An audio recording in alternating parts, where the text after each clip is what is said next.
So I have a few things to mention.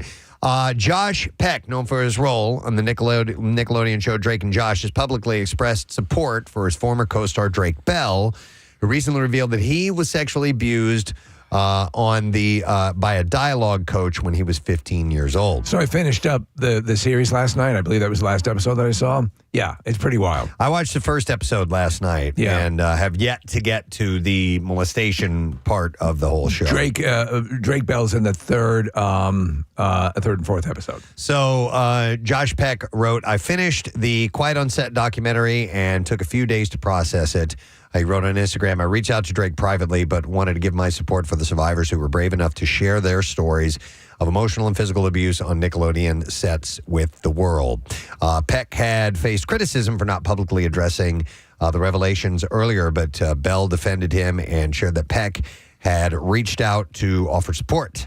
Nancy Sullivan, who plays Bell's mother on the show, also expressed support for Bell and sadness over his abuse claims as well. Yeah, it's pretty wild because during that whole sentencing phase for this guy, there were about like 50 people that signed letters of, character references and so on and so forth. And then what happens is, though, they're very even-handed about it. They said once many of those people learned the extent of what he had done, they retracted it. Of course. And they didn't know. They just knew him on one basis and didn't know that other aspect. There are people that you can know, that you think you know pretty well, who have a whole secret life, and you may not aware, and you may wholly support them until you find out, wow, didn't know that. They were really doing this. Also, I take issue with people that criticize somebody for not saying something. That really pisses me off. Yeah. Just because he hadn't said something yet doesn't mean he wasn't thinking about it or it hadn't affected him. And obviously he reached out privately. But you don't have to post everything publicly in order to feel something about it. You totally agree. You own your thoughts, your words, and you can do whatever you want. It's unfair. Posting nothing? I mean, give me a break.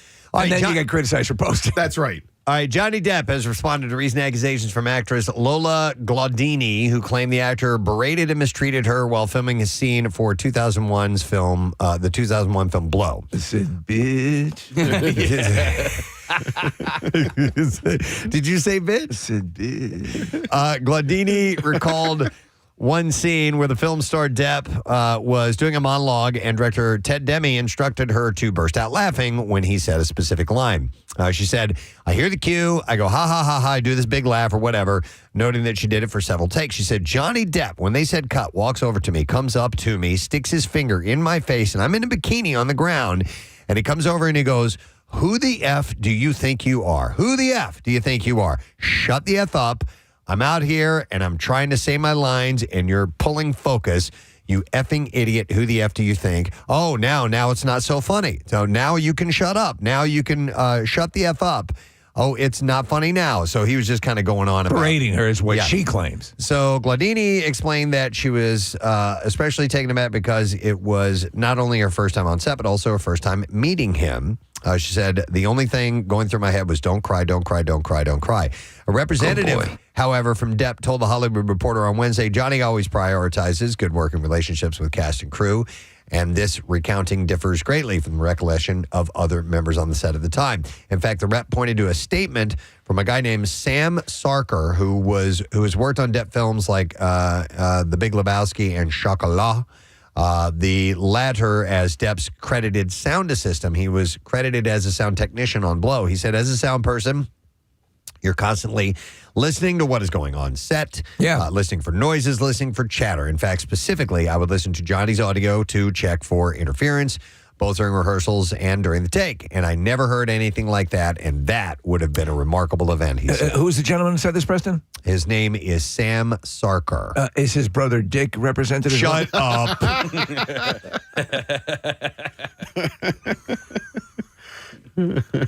No, Dick wasn't in, he wasn't part in of this particular the testimony.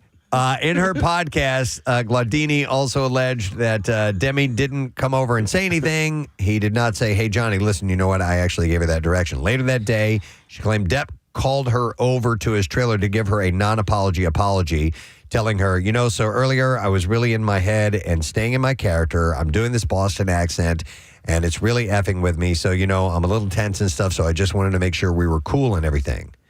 And she said, I just looked at him and I was like, I don't know what you're talking about. Of course. What are you talking about? Totally cool. Because I was like, my dad said, don't let them see you sweat. And that was that. She added hours after the incident. Once they wrapped filming for the day, she was like a pariah. No one wanted to talk to me because I'm the bitch who he railed at. So, but who knows? Yeah. Who knows if it's true or not? Am I playing this? No, it's just bitch. Oh.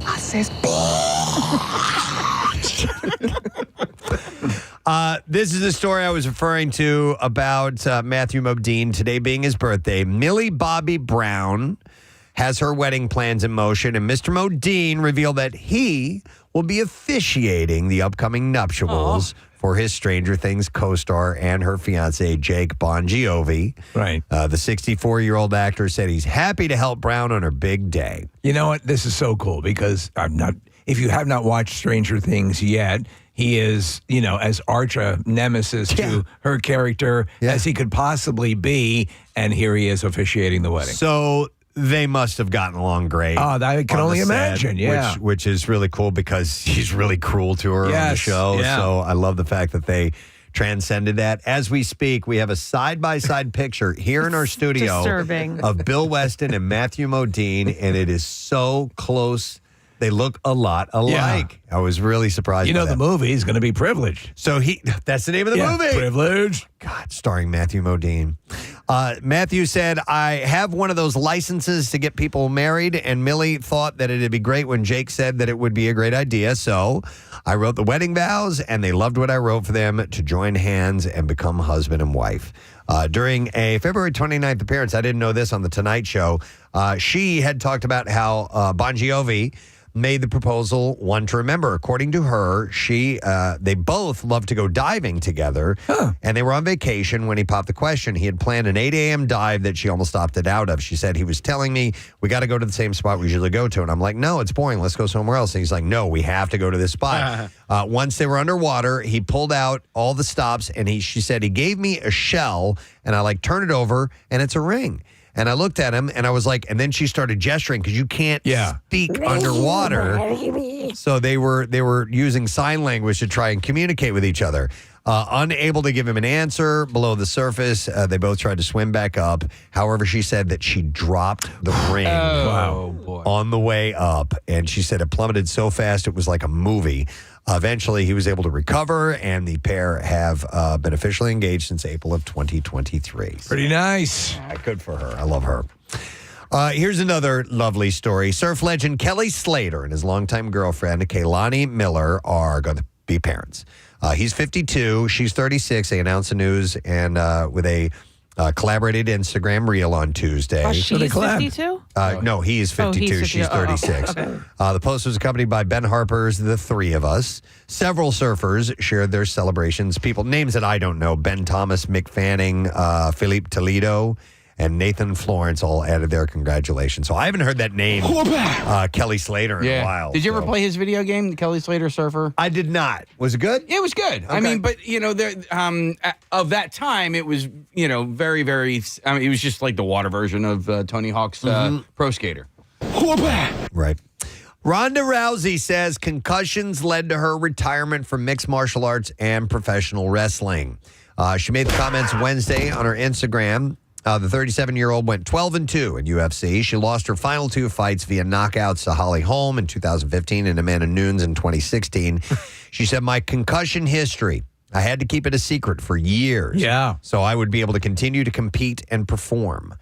She said, by the way, she's promoting a new book called Our Fight. And she said, that's basically why I had to retire. In 2012, she became the first woman signed to UFC. Her first 12 winning fights launched her into superstardom. She went on to compete in the WWE and other wrestling events and was inducted into the UFC Hall of Fame in 2018. Preston, you just reminded me of that meme that goes where it's that video clip of the woman after the fight. Oh, my God. It is. Yeah. It's Kathy, hilarious. you need to see this. This woman she looks like ground beef. Her face is just beat to hell. Oh, no. And she's giving this interview, and she's like, yeah, I think we did a great job today. And I feel really good about how things went. And I mean, her eyeball is almost like dangling on her cheek. Yeah, it was good. It's hilarious. Yeah, we learned a lot. It's hilarious. So, by the way, she said so much had to do with having so many concussions when I was in judo before I even got to MMA. And I couldn't talk about it at all when I was doing MMA because it would literally put a target on my head and I might not have been allowed to compete any further. And she said the same thing with WWE. What is the MMA protocol concerning All right, this? real quick, a pause. Kathy, dear look God at this in woman's face. We're looking at the video of this No. interview. Oh, my But she's all God. smiley and she's Oh my God, her lip, her eye, Yeah. her nose. blood Oh. stained. Yeah. Oh, it was a great fight. I think we learned a lot while I was out there, and we're looking forward to the next match. Oh my God, is that like blood on her shoulder too, or Oh, yeah. bruising? Yeah. Bruising, Probably both, yeah. Her hair stayed in place though. Her makeup looks great. Preston, Ronda Rousey's coming to town in a couple of weeks. She's going to be, I don't know what this is, but WrestleCon is happening the weekend of April 6th. Okay, we got to try to get her in. Yeah. And Steve, I don't know what the protocol is as far as concussions go. I mean, because what is it in boxing too? Right, I mean, right, you yeah. know. Nick, that's probably because WrestleMania is coming to town that same weekend. Oh. So she might, because she did do the WWE She circuit did, for a while. yeah. And but again, she'd have to be leery of that as well in the ring for wrestling. Yeah, so she retired from it altogether. So she'll probably just be doing some kind of a show, interviews, or maybe The Art of the Brick. Yeah, I don't know, but all right. So what else we have? Cillian Murphy, fresh off his Oscar win, will be returning as Thomas Shelby for Peaky Blinders movie, which production with production set to begin in September. The creator, Stephen Knight, said he is definitely returning for it. Have you guys watched any of it? Yes. Yeah, I watched the first season. It is a good show. You know who's a big fan? Our mutual friend, Steve McLean. Is a massive Peaky Blinders fan. Everybody raves about it, Steve, and I don't maybe it just hit me in the wrong time or whatever, but I gave it 2 or 3 episodes and I just couldn't get into it. Well, you know what happened, Nick? At that time, there were a number of other things that I liked more that I was watching, Okay. and it is a good show, though. Yeah, you know what, Nick? It was the same thing with me, and that was, I think, before I discovered the amazing world of subtitles. And so I think I need to go back and try it again with subtitles. That's a good point, Casey. I had a hard time understanding some of it because there's a really thick accent in a lot of the scenes. I end up doing that a fair amount with the because they have BritBox, which is all the the BBC shows. Yeah. Occasionally, I had to do it with Ted Lasso now and then. Sure. Oh, my God. Yeah, it was required for me. Additionally, there are plans for 2 spinoff series on Netflix, one focusing on a young Polly Gray and the other following the Shelby clan in Boston. Norman Reedus and Sean Patrick Flannery will be returning for a 3rd installment of the Boondock Saints franchise, reprising their roles as Murphy and Connor McManus. So I like the first one a lot. The second one I thought was okay. I don't know if we need this, but we'll see. However, director Troy Duffy, who worked on the original film and the 2009 sequel, will not be returning. Instead, the production house Thunder Road, known for the John Wick films, will help bring the sequel to life. Well, that could be good. And production timeline have not been revealed as of yet, but they're going to do it. More Downton Abbey is on the way. A 3rd film is in the works. Imelda Staunton spilled the beans to BBC Radio 2 when asked about reports that more would be coming. She said there will be the final film. There Simply you go. put, I like to fart. She she's done this kind of without. They haven't made the big press release yet. I mean, she's not going to listen. They're not going to fire her. She's part of the Yeah. So she is. She let slip, which is pretty cool for Downton Abbey fans, obviously. Hulu is rounding out the cast of 9 Perfect Strangers season 2. We've learned that Henry Golding, Mark Strong, and Lena Olin have all signed on for the 2nd season of the series. So Golding, who you know from Crazy Rich Asians, will play the character of Peter. He broke out in his starring role in Crazy Rich Asians. And Strong, who we know from Kingsman, he is Merlin in that series of films, and he's in the Shazam films and Imitation Game, is going to play David in season 2. Season 1 was based on the book by the same name by Lane Moriarty. Is Nicole Kidman returning? I believe so. Yeah. The exact plot details for season 2 are being kept under wraps, but the first season saw the titular 9 strangers meet at a health and wellness resort run by Kidman's Masha. And Lena Olin, today's her birthday. Oh, really? Mm-hmm. She is. She's a looker. Did you ever see Romeo is Bleeding? No. Yeah. She is. She's in that. She's has a very exotic look to her. Anything else notable about her or shows or? movies that you guys know of? Not that's 'Cause I don't know ringing her. a bell. Okay. She's 2 Oppenheimer, 2 Furious. Okay. Well, I'll look for her in that. Let's see. One other thing. Greg Daniels, screenwriter, producer who adapted The Office for U.S. television, is reportedly teamed up with Nathan For You co-creator Michael Coman to develop a new series set within the same universe as The Office.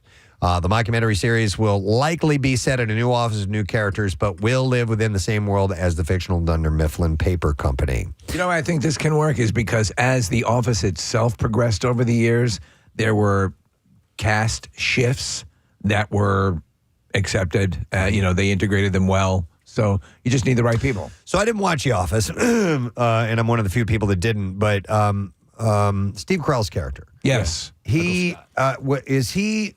I hear people say what a horrible person he was. No, I mean, initially it's two-dimensional. All these scenes I see of him are these loving, wonderful... Oh, he has some really, really like cringy moments. Like, for instance, there's a one where the lady who plays Sadness in Inside Out. Phyllis. So as she's walking into the office, somebody had flashed her, right? And then so when Michael Scott gets to the office, the whole office is abuzz. And Mike's like, what happened? They're like, oh, somebody flashed Phyllis. And he just starts laughing because he thinks it's funny.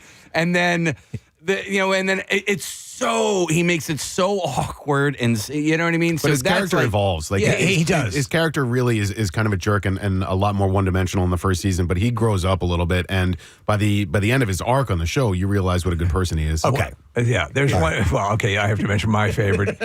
You want to talk about the ones that are excruciatingly uncomfortable. He supposedly set up this fund for kids. Scott's Tots. And he never really contributed any money to it. So by the time they graduate, they think they're going to get these scholarships. He doesn't have any money. Oh my God! Wow. I mean, yes. All right, well, they're working on a new version of that, wholly separate from that office, but within the Dunder Mifflin group. So, or Dunder Mifflin. Sorry. See, you can tell I didn't see it. Yeah. All right. Movies are opening today.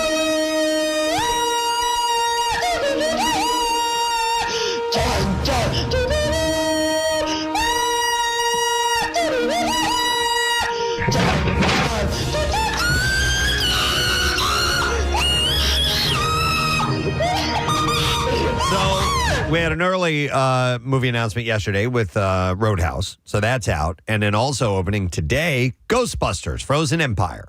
Comedy, horror, fantasy. Paul Rudd, McKenna Grace, Finn Wolfhard, a few of the stars. The Spangler family returns to where it all started, the iconic New York City firehouse, to team up with the original Ghostbusters, who've developed a top-secret research lab to take busting ghosts to the next level.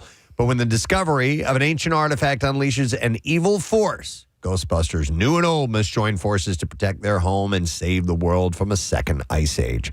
It's an hour and 55 minutes long. PG-13 wide theater release. Rotten Tomatoes score a 44%. Yeah. I still want to see it. So do I. I got a direct message from our buddy Dan Colachico, who runs PrestonandSteveRock.com. He says, despite the score on Rotten Tomatoes, please tell Preston from the movie that this is absolutely fun. The best comedy bits since the first one. Really loved it. It's like the cartoon coming to life in the best way possible. I'm sure Craig Legans would agree with me. I assure you. So, Dan, there you go. I take Dan's word. So do I. I think it's he's a good source. So, all right. Also opening is Immaculate. It's a horror film starring Sydney Sweeney, Simona Tabasco, and Alvaro Morte.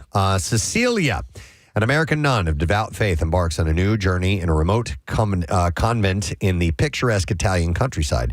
Cecilia's warm welcome quickly develops into a nightmare as it becomes clear her new home harbors a sinister secret and unspeakable horrors.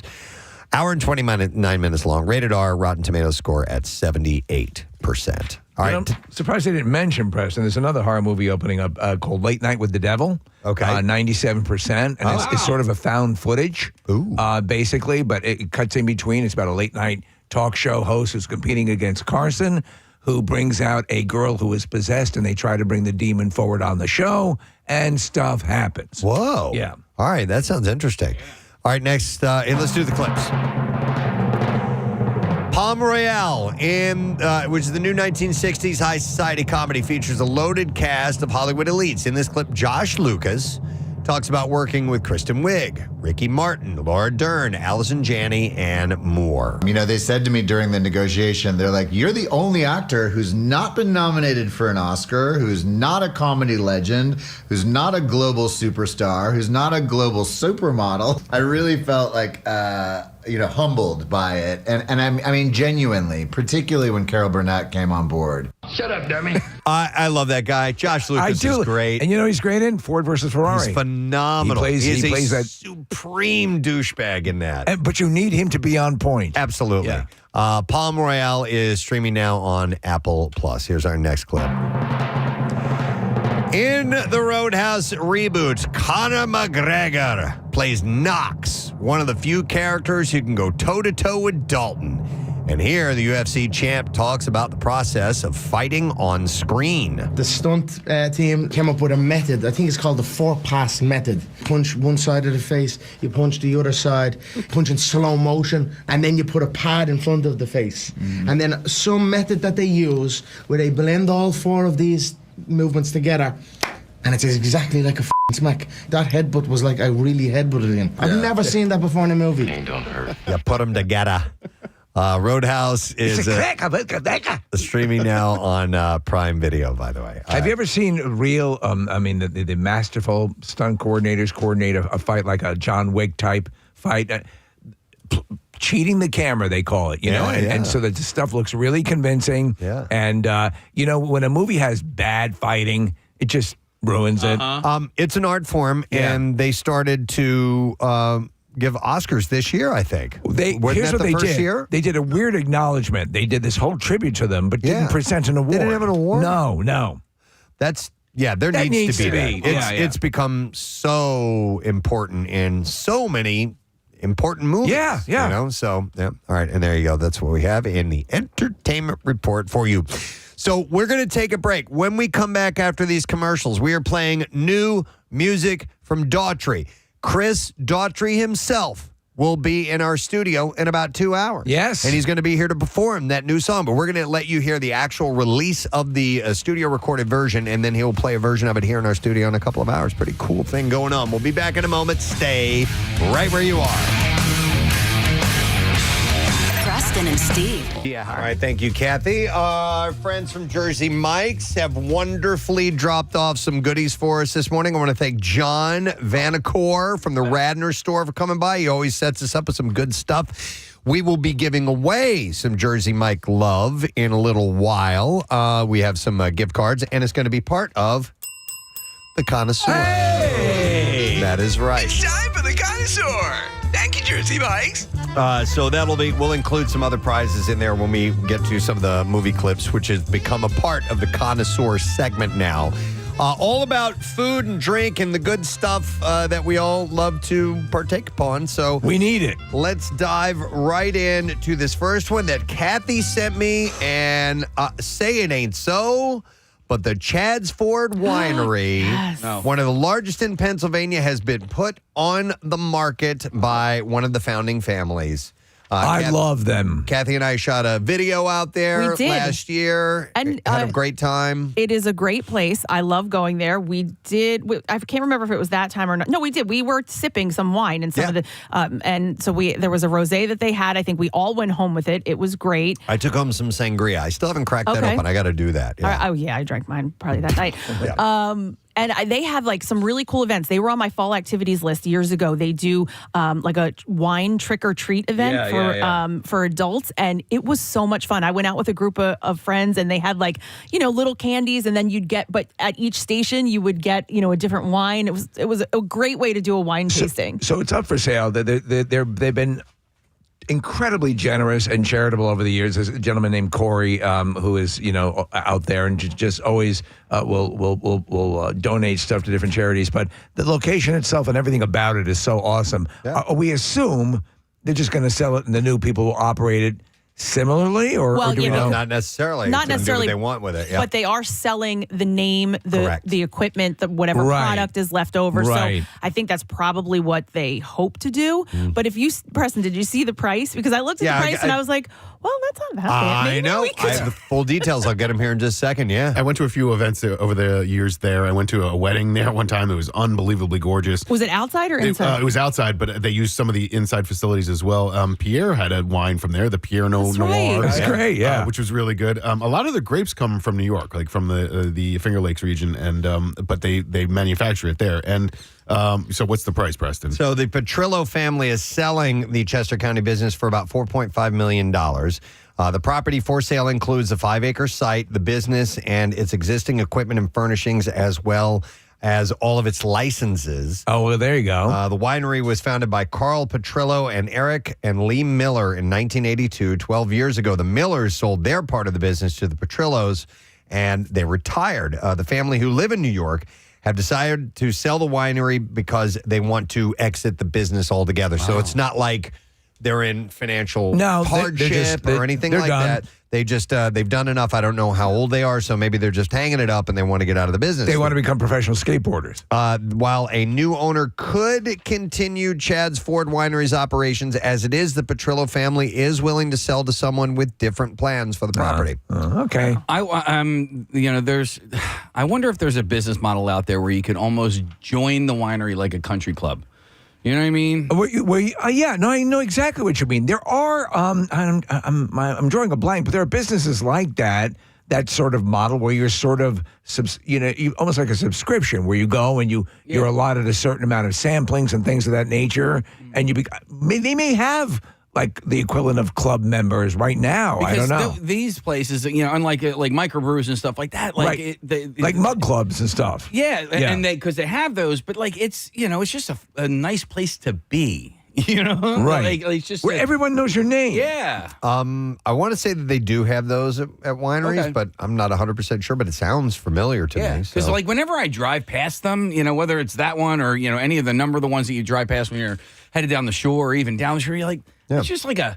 You know what I mean? Like, Yeah. it's And you don't even drink. No, Neither like, do it's a I. nice, And warm I environment. I know exactly what you're talking about. When we went to Maybe just eat grapes. yes, hell, Northern California, in Sonoma and that whole region there, the wine country. Yeah. I don't drink, but going to the wineries and the vineyards, I loved it. How many acres is it? 5. Yeah. $4.5 million is a lot of money, but it's not that much money. Right? What I was That's thinking too. thinking. Yeah. By the way, wine grapes. Do they taste any good to Yeah, eat oh, sure. on their own? Like, are they sweet like the ones we get in the grocery store? Or are they a little bit well, different? it depends on which, but you can have a Pinot Noir grape. You can have a Cabernet grape. So it depends on the green grapes that go into white wine. They can be just as tasty as a regular green grape. Okay. So if you want to buy it, you can buy it. All right, we have a movie clip to play that talks about food or drink in some form or fashion, and we'll play this for you. If you happen to know what it is, call in because we got prizes associated with that. Here's our first clip. What is really bothering you, Kate? Is it the women or the publicity, huh? Can't you eat ice cream from a bowl like everyone else in the world? All right, 215-263 WMMR. Let's see if you know what movie that is from. Order up. All right, so chicken, beef, or python? Oh, God. 2 Asian commercial farms suggest that snake meat could be a popular protein in the future. This is because growing pythons is very efficient, especially when compared to animals like chickens and cows. In terms of food and protein conversation ratios, pythons outperform all mainstream agricultural species studied to date, according to Dr. Nathaniel Natush. And so with the outrageously over-the-top population in the Everglades of the pythons, this is, they are an invasive species. Maybe we start eating those suckers. Did you see there was a video floating around yesterday? Some guy had this python that had moved its way up onto his porch. This thing went on forever. It was huge. There was also a story where they captured, they came across what they call a ball of pythons. It was a group of them just hanging out together and collectively weighed over 500 pounds. Oh, my God. Man, I don't know. I know I would try Have it. you ever had snake meat? No. It's fairly, you can get it. I've never had it. Yeah. No, I mean, alligator's the most exotic thing in that direction that I've ever had, but no, I'd try it. How do you Snake like meat your bat? Yeah. Snake meat is popular in China and Southeast Asia. In fact, Pizza Hut has offered its topping in Hong Kong. I wonder what it most resembles taste-wise. Yeah. Texture-wise. Yep. I guess maybe this is sort of the equivalent of like bamboo floors, it's Snake floors. Well, no, but it's like environmentally conscious, right? So I guess, yeah. Floors, and bamboo is a weed, and Because pythons are the weed of the. When you milk animal. these things, though, the stool has to be very low, correct? Oh yeah. When you're milking a snake, absolutely. All right, we'll see if somebody knows what movie this particular clip is from. What is really bothering you, Kate? Is it the women or the publicity, huh? Can't you eat ice cream from a bowl like everyone else in the world? All right, let me go to Vincent. Hey, Vincent, good morning. Good morning. Good morning to see you, Vincent. What movie is that from? That is The Aviator. Yes. That has become one of my favorite movies. That's Leonardo DiCaprio and Kate Blanchett in that scene. Yes, What's he correct. actually eating the ice cream out of? The container. It's, Okay. it's almost like a Chinese Takeout. food takeout container. All right. So Vincent just won himself a pair of tickets to see Brad Williams. That's going to be on Saturday, October 19th at Ovation Hall in Ocean City. Ocean Casino Resort is what I'm trying to say. That's in Atlantic City. Tickets are on sale now at theoceanac.com. All right, let's play another movie clip that has to do with food or drink. And if you can identify this, call in. Here we go. He sucks soup through his front teeth. That's a trademark move. Don't touch that one. But he sure can kiss. All right, 215-263-WMMR. Order up! You guys like blueberries? Yes. I do too. I eat them quite a bit. But this blueberry, I would love to try. A blueberry grown in Australia has been recognized by the Guinness World Records as the heaviest in the world. Did you see it? Yes. It's crazy. It's the size of someone's palm. Looks like a pumpkin. It's crazy. So it is. My name is Eddie. It's a golf ball sized berry. It was picked on November 13th at a farm run by Costa Group in Corindi, Australia, and it came in at 20.4 grams or 0.72 ounces, just under an ounce, and measures more than an inch and a half across, about 10 times the size of an average blueberry. When these things, these aberrations occur, they seldom taste good. Like they're like when you get like it's like a bizarre contorted thing, it's not really good. it's not like the regular ones.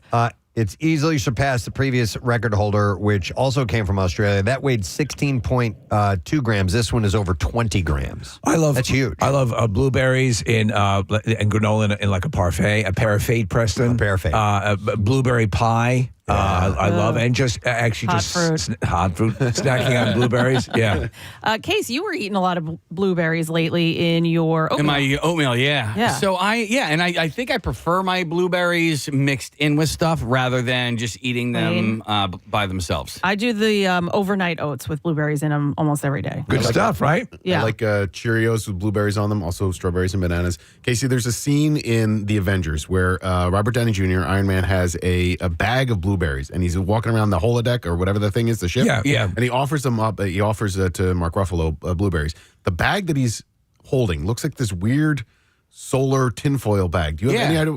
Like, it's a weird thing. It's a weird container of blueberries, and I never quite understood it. Were they chocolate covered blueberries? I don't know. He just, I love those. I do too. But all he says is blueberry, in Tony Stark fashion. And I the bag that he's carrying them in is always confounded. Is it the Quinjet? Is that what they call it? No, not the Quinjet. No, the helicarrier. Oh, okay. Yeah.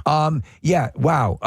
Now I want chocolate covered blueberries. You know what's funny is I got some, Steve, because I love them, and they weren't good. They weren't the Henry and David ones. They're Sometimes they're not actually chocolate-covered blueberries. It's blueberry-type stuff. Or acai. Yeah. Yeah. Acai? I wonder if actual chocolate, like I don't know if I've ever had an actual chocolate covered blueberry. Right, where how you just take the fruit and cover the I've had, blueberry. better. Yeah. It's better that way. Oh, okay. Because you figure they would, like strawberries, they'll go bad. They can't last a long that they wouldn't time. hold. Yeah. You wouldn't be able to bag them and sell them on a counter. Right. Because they would, they're Rot. fruit and they're going to rot. So he said when we, who said this? I don't know. That guy. Senior horticulturalist Brad Hocking said that the team... Pleasure to meet you, senior horticulturist. Said through its variety improvement program was stoked when the berry was weighed. The record-smashing berry was only one of about 20 of similar size from the Eterna variety. He said when we put the largest one on the scales, that really blew us away as it was well above what we knew the current record to be. Crikey! Costa says that it develops new varieties in response to changing consumers' needs, including a demand for bigger blueberries. So they broke the record. All right, we'll see if anyone knows what movie this clip is from. He sucks soup through his front teeth. That's a trademark move. Don't touch that one. But he sure can kiss. All right, we'll go to Lauren. Hi, Lauren. Good morning. Good morning, Preston. Lauren, do you know what movie that's from? Well, I can hear Kathy giggling in the background, so that's a flashback from yesterday. My best friend's wedding. Yes! 3 times in 2 days have we used my best friend's wedding as a contest vehicle. And Casey, what do we have for Lauren? For you, we have a pair of tickets to see Trey Kennedy Grow Up Comedy Tour. And that is going to be Thursday, April 18th at the Grand in Wilmington, Delaware. Tickets are on sale now via thegrandwilmington.org. By the way, here's a text concerning Nick's observation that Iron Man scene with the blueberries was unscripted. Robert Downey Jr. was hungry on set and always had food. Yeah, so that's according to listener Kenny, who said that. I like that. People texted that in as well. It's just bizarre. Yeah. Wow. Yeah, okay. there you go. So let's play another clip and see if you can identify what movie this food clip is from. Here we go. Young girls plucked from their families are gathered at Harvey Field to see which one of them can be the most masculine. Mr. Harvey, like your candy bars, you're completely nuts. It's an easy one. 215-263-WMMR. Order up! Let's get some dessert. Dairy Queen. The summer blizzard menu is coming out on April 1st, so we're just a few days away from that.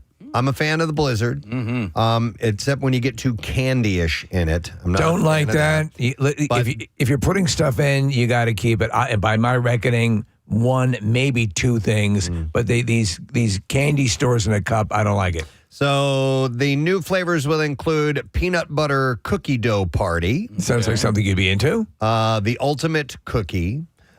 Picnic peach cobbler. There you go. That's me. All right. All over that. I like fruit in ice cream. Oh, okay. Yep, I very much do. Frosted animal cookie.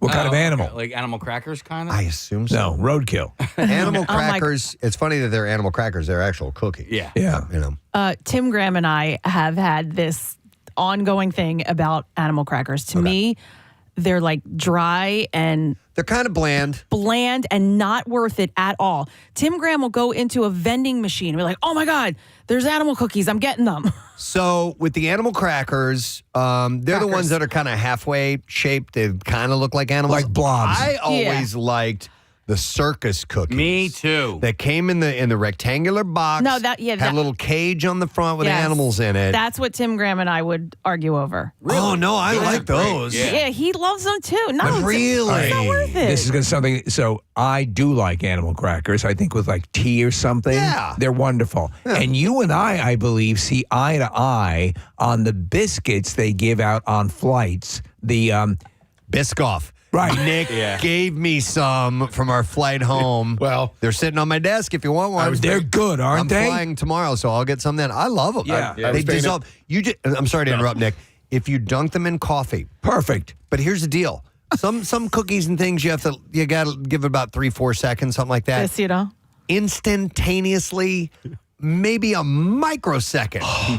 It absorbs it and just falls apart. I'm going to shoot. I know. I was paying it forward. I fell asleep on the flight down to Tampa. Marissa gave me her package, and then on the way back up, I got an extra package, so I gave you my extra package. Where can we get those? Can you get those? No. Can you get those as kind of civilian, a non-pilot? No, get those? you have to fly. I wanted to ask. No, you can get them. I'm sorry. I've seen them. Yep. Yeah, I've we seen have them at home. Also, Nick, I didn't want to point out, but you can't eat wine grapes. Just letting you know.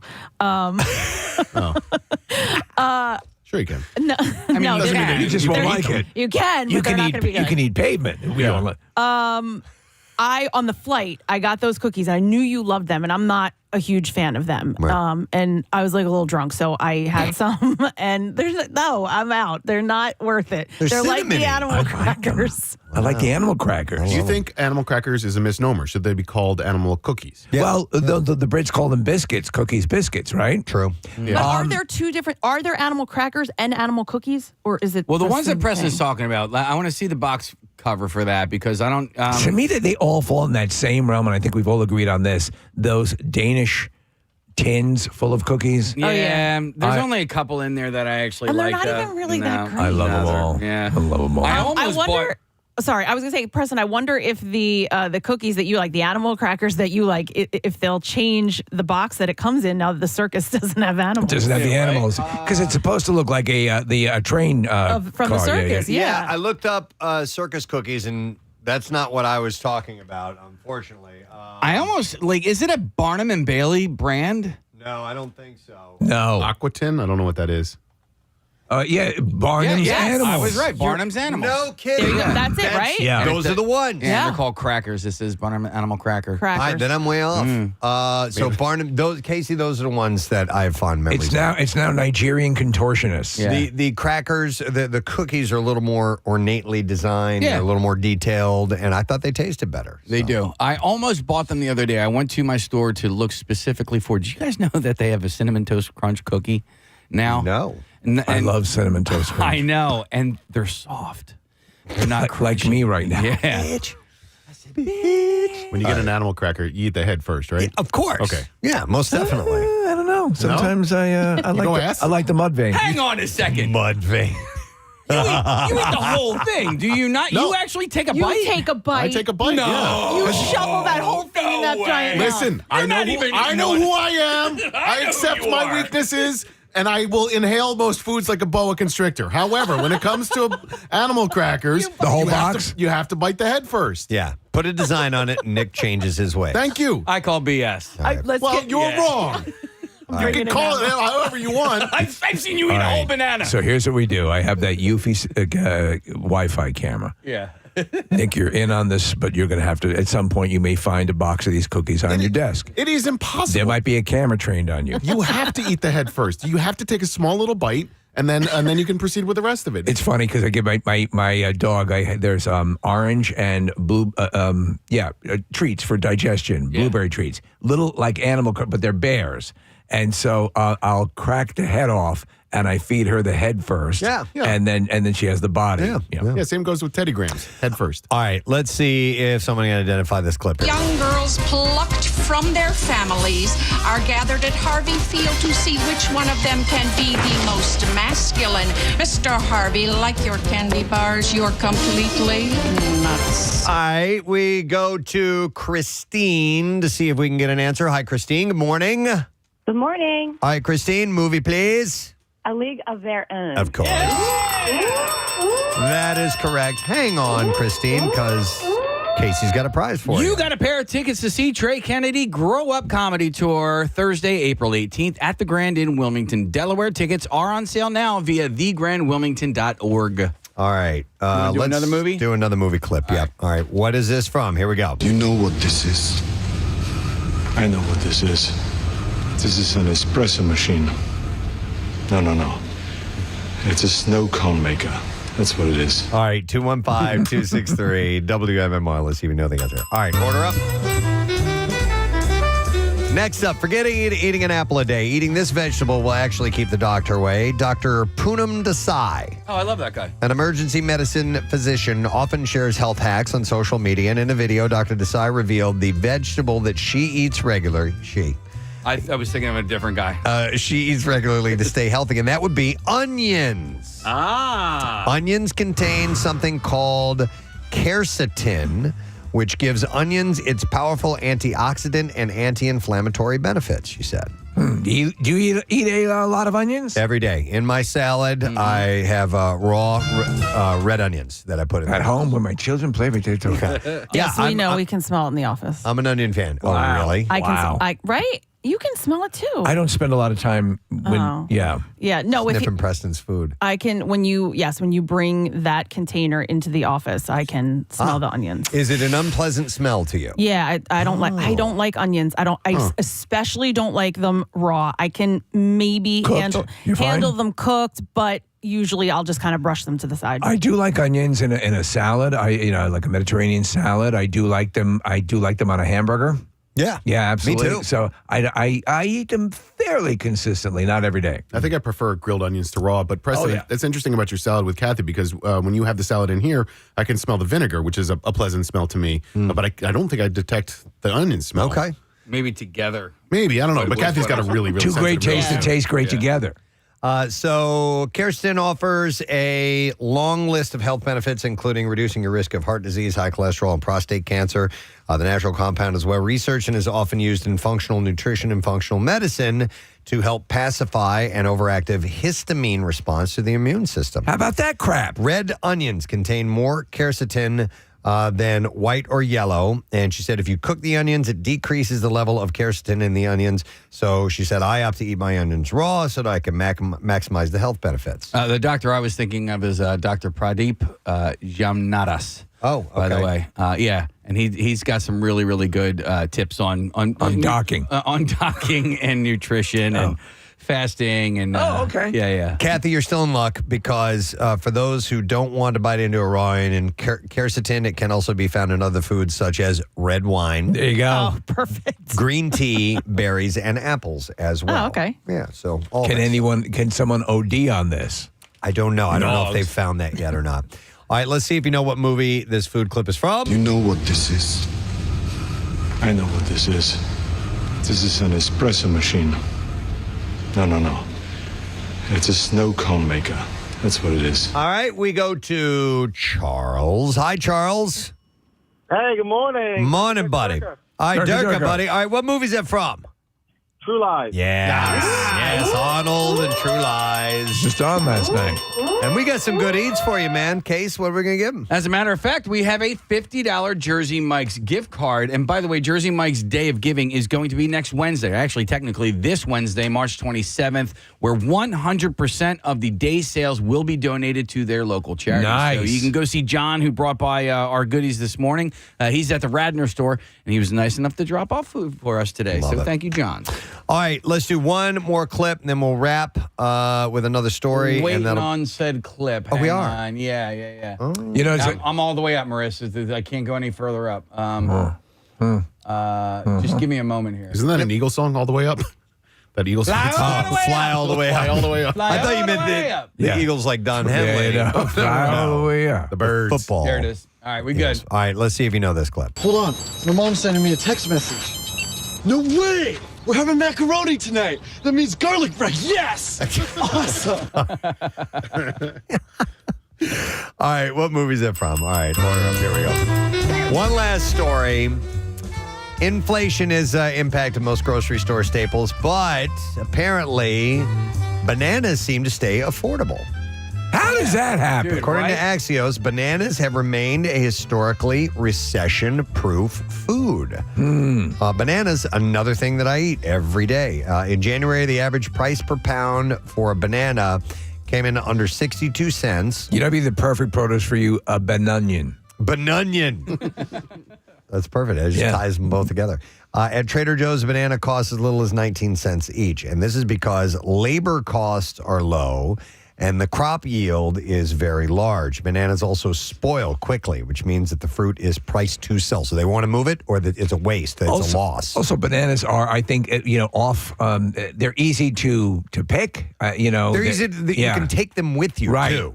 That's the thing that's great about bananas. It comes in its own container. And it's easy to peel, and boom. And it is so much fun to watch a gorilla peel a banana or any sort of primate. It's those guys, they're great. Those gorillas are great. Those kids. You want to explain how they do it? I They have pinch the bottom. But no, they don't. No. So the gorilla. You clearly don't know your gorillas. Yeah, so the gorilla that I just watched on Instagram, Eddie. He does it from the middle. And he just sucks the whole thing down. And then he eats the whole peel except for the little stemmy part. They eat everything. Yeah. You ever eaten a little bit of the peel? Yes. It's not disgusting. good. No. It's horrible. It's bitter. Gorillas don't know that, though. Nah. Yeah. Wait, speaking of gorillas, the story that you had, I think it was a little while ago, of the two zookeepers that didn't know that the gorilla was. Did you see the actual video? Yeah. Wow. That, what happened? I hadn't seen the video, and I watched it the other day. That's terrifying. So it was a video. It was an enclosure for gorillas, and they had accidentally gone out to do the feeding, and they didn't realize that the gorilla was still out in the enclosure, and this thing is gigantic. Yeah. And starts to huff and puff and throw things around, and one gets cornered. One of the workers gets cornered away. One makes it into the safe area, and then they try to distract it as this person makes it back over. But it was very, very tense. And the one is literally standing behind a tree to try to obscure herself from the gorilla. Gorillas, for the most part, are very gentle, but this one seemed like he was not happy. He didn't kill it, did he? Yeah, No. he killed them both. No, he didn't. But you hear the woman taking the video, like you hear her. She's like, "Oh my god, praying oh my and gosh, stuff. praying." Yep. Yeah, terrible. Okay, so But when they eat bananas, they're it's so adorable. It's the same way they eat humans. Bananas are recession-proof, apparently. I'm sorry, they are inflation-proof. They're bulletproof. All right, and bulletproof. So let's see if you know what movie this is from. Hold on. My mom's sending me a text message. No way! We're having macaroni tonight. That means garlic bread. Yes! All right, let's go Awesome. to Tony. Hey, Tony. Good morning. Morning to see you, Tony. What movie? The bench warmer. Bench warmer. Yes, that is correct. Here's what we have for you, bud. Pair of tickets to see Brad Williams Saturday, October 19th at Ovation Hall in Ocean Casino Resort, Atlantic City. Tickets are on sale now at theoceanac.com. And that is it for the Connoisseur today. A no sad bro. End of the week with some food for you. So hopefully you got something out of that, my friend. We will take a break. We have a lot happening on the show today. As I said earlier, Chris Daughtry is going to be here this morning. He's performing. We just played that new song, Pieces, and he's got a gig in Atlantic City tonight at the Hard Rock, along with Breaking Benjamin. And that's not the only rock star we have on the program. Mike Kruger from Nickelback will be joining us later on today, too. So a bunch to get to this morning. We'll break. We'll come back. We'll get to the beat file. More love from Jersey Mike's. We'll give away more gift cards. So hang out. We'll be right back. MMR. We officially bring in the no sad broness. A treat from the band Froggy.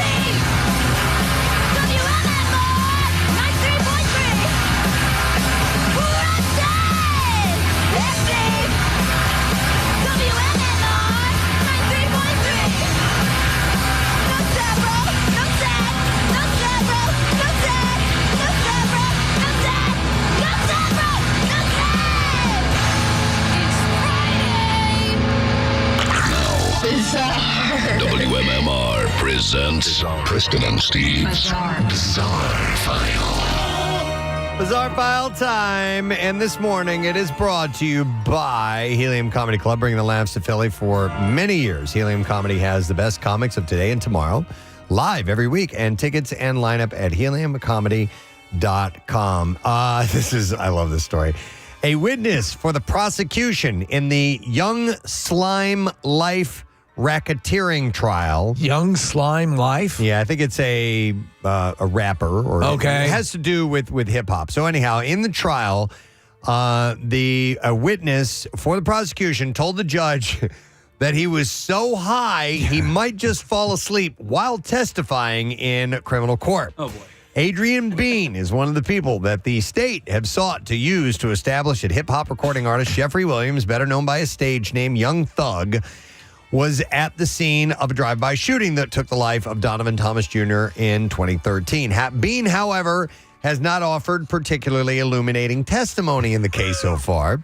Late last month, he explained that his memory of the shooting of the car crash, was nil to non-existent because he was frequently on drugs throughout 2013. Perfect witness. Prosecutors have alleged Bean, Thug, and one or two others were involved in the fatal accident. Now, the forgetful witness is likely to have his reliability, if not his basic presence in the trial, and what it means questioned again. Bean said on Tuesday, and I quote, "Man, can I get some water or something?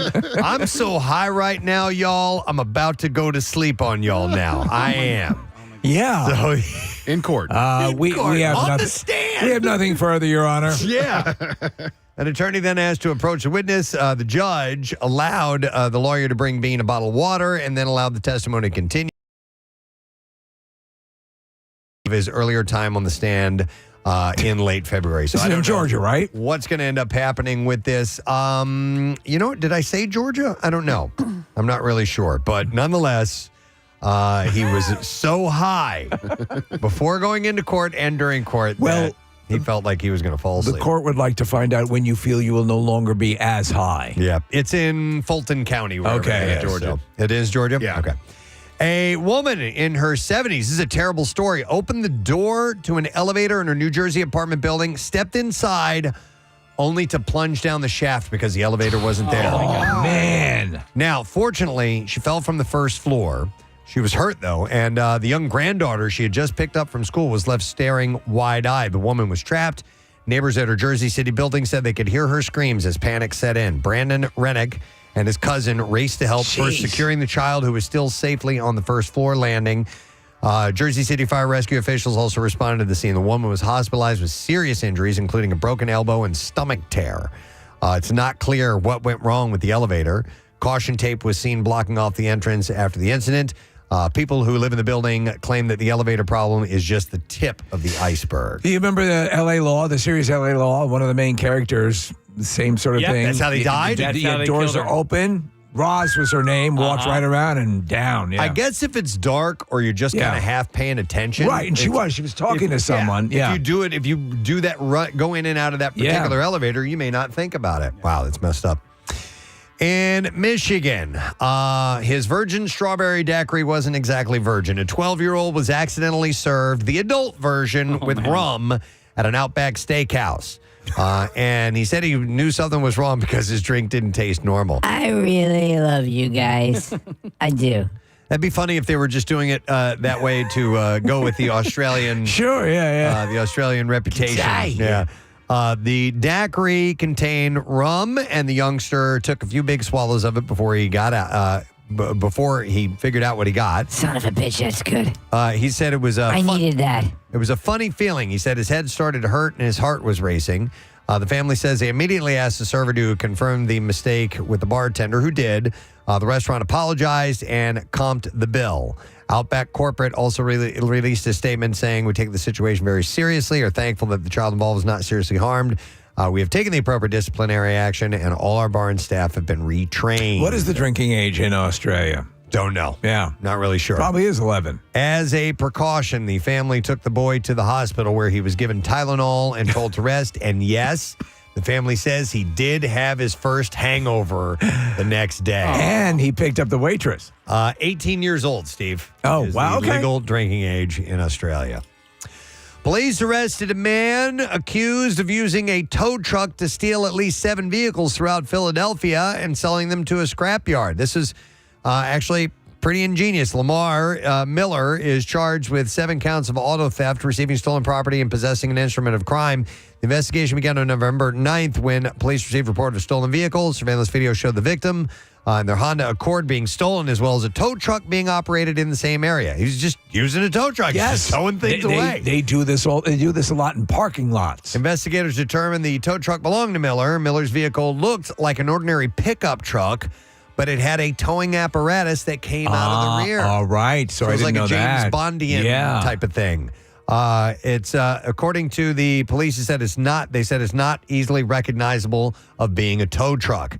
The investigation led police to Titan Auto Recycling on on Sedgley Avenue.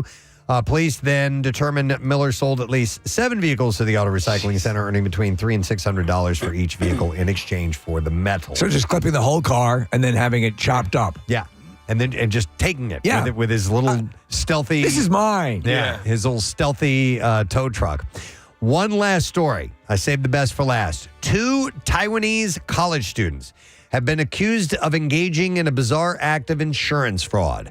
Prosecutors claim the duo, Zhang and Lao, worked together to take out insurance policies and then immerse Zhang's legs in dry ice for 10 hours.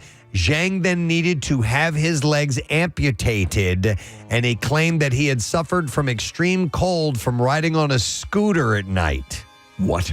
Taiwan is a subtropical region, Yeah. and cases of severe frostbite requiring amputation due to natural climate factors in the flatlands are unheard of. You guys really didn't think this through, did you? Lau has been suspected of pressuring Zhang into the scheme because he lost money trading cryptocurrency. So he convinced him to get his legs amputated? Yes. Oh, my God. Jesus. The pair Well, say frostbite. That seems good. are not expected to receive You were attacked by a polar bear. the insurance payout. Yep. All Oh, right. my God. There you go. That's what I have in the bizarre file for you this morning. Real quick, somebody's calling in. Am I going to this call? Yeah. Let's go to this call. It is Jennifer. Hi, Jennifer. Good morning.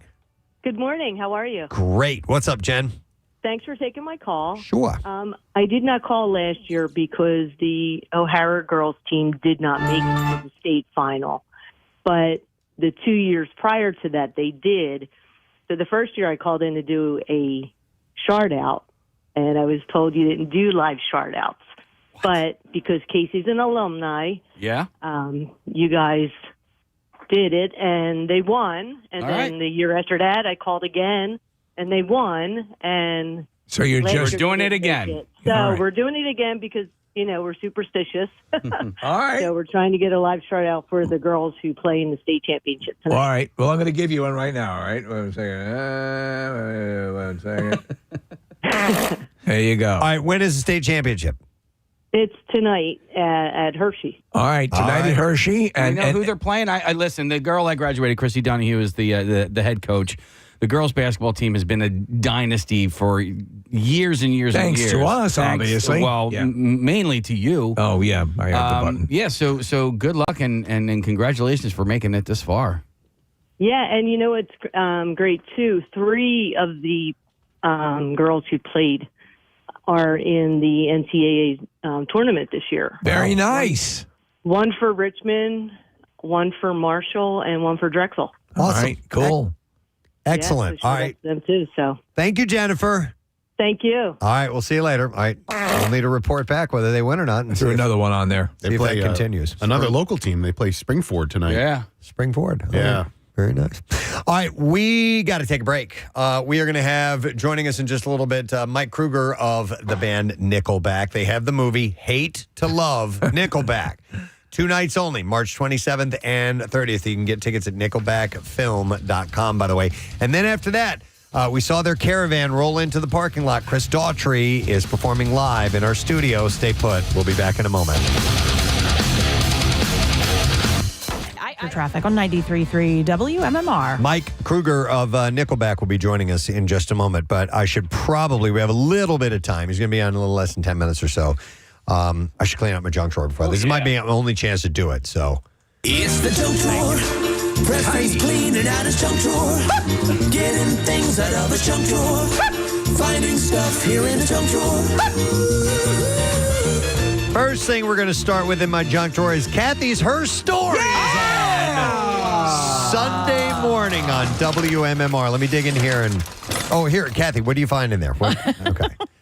What's coming up this weekend? This week, I am talking to a woman named Erin O'Brien Hoffman, and she is the director of training at the International Union of Painters and Allied Trades. And she's got a great story. She works with a bunch of guys. She's a foreman on construction sites, and she walks in and she takes charge. And nice. She's this. I think I've seen her. She's pretty cool, right? She is a beautiful blonde, Yeah. and she's no joke. And so she talks about working in an industry, a male-dominated industry, and being a woman woman and having to walk on and, take charge. And she's worked on some really cool projects in the city. So she worked at the Comcast building, the Convention Center expansion, Franklin Field CHOP. So she's done a lot of big jobs. Wow. Yeah, and so she's on this week. Her story is on Sunday mornings at 7 a.m. You can tune in. Okay, and since you mentioned working at the Comcast building, I have this story in here. Oh, let me find it. Let me rummage around in the junk there.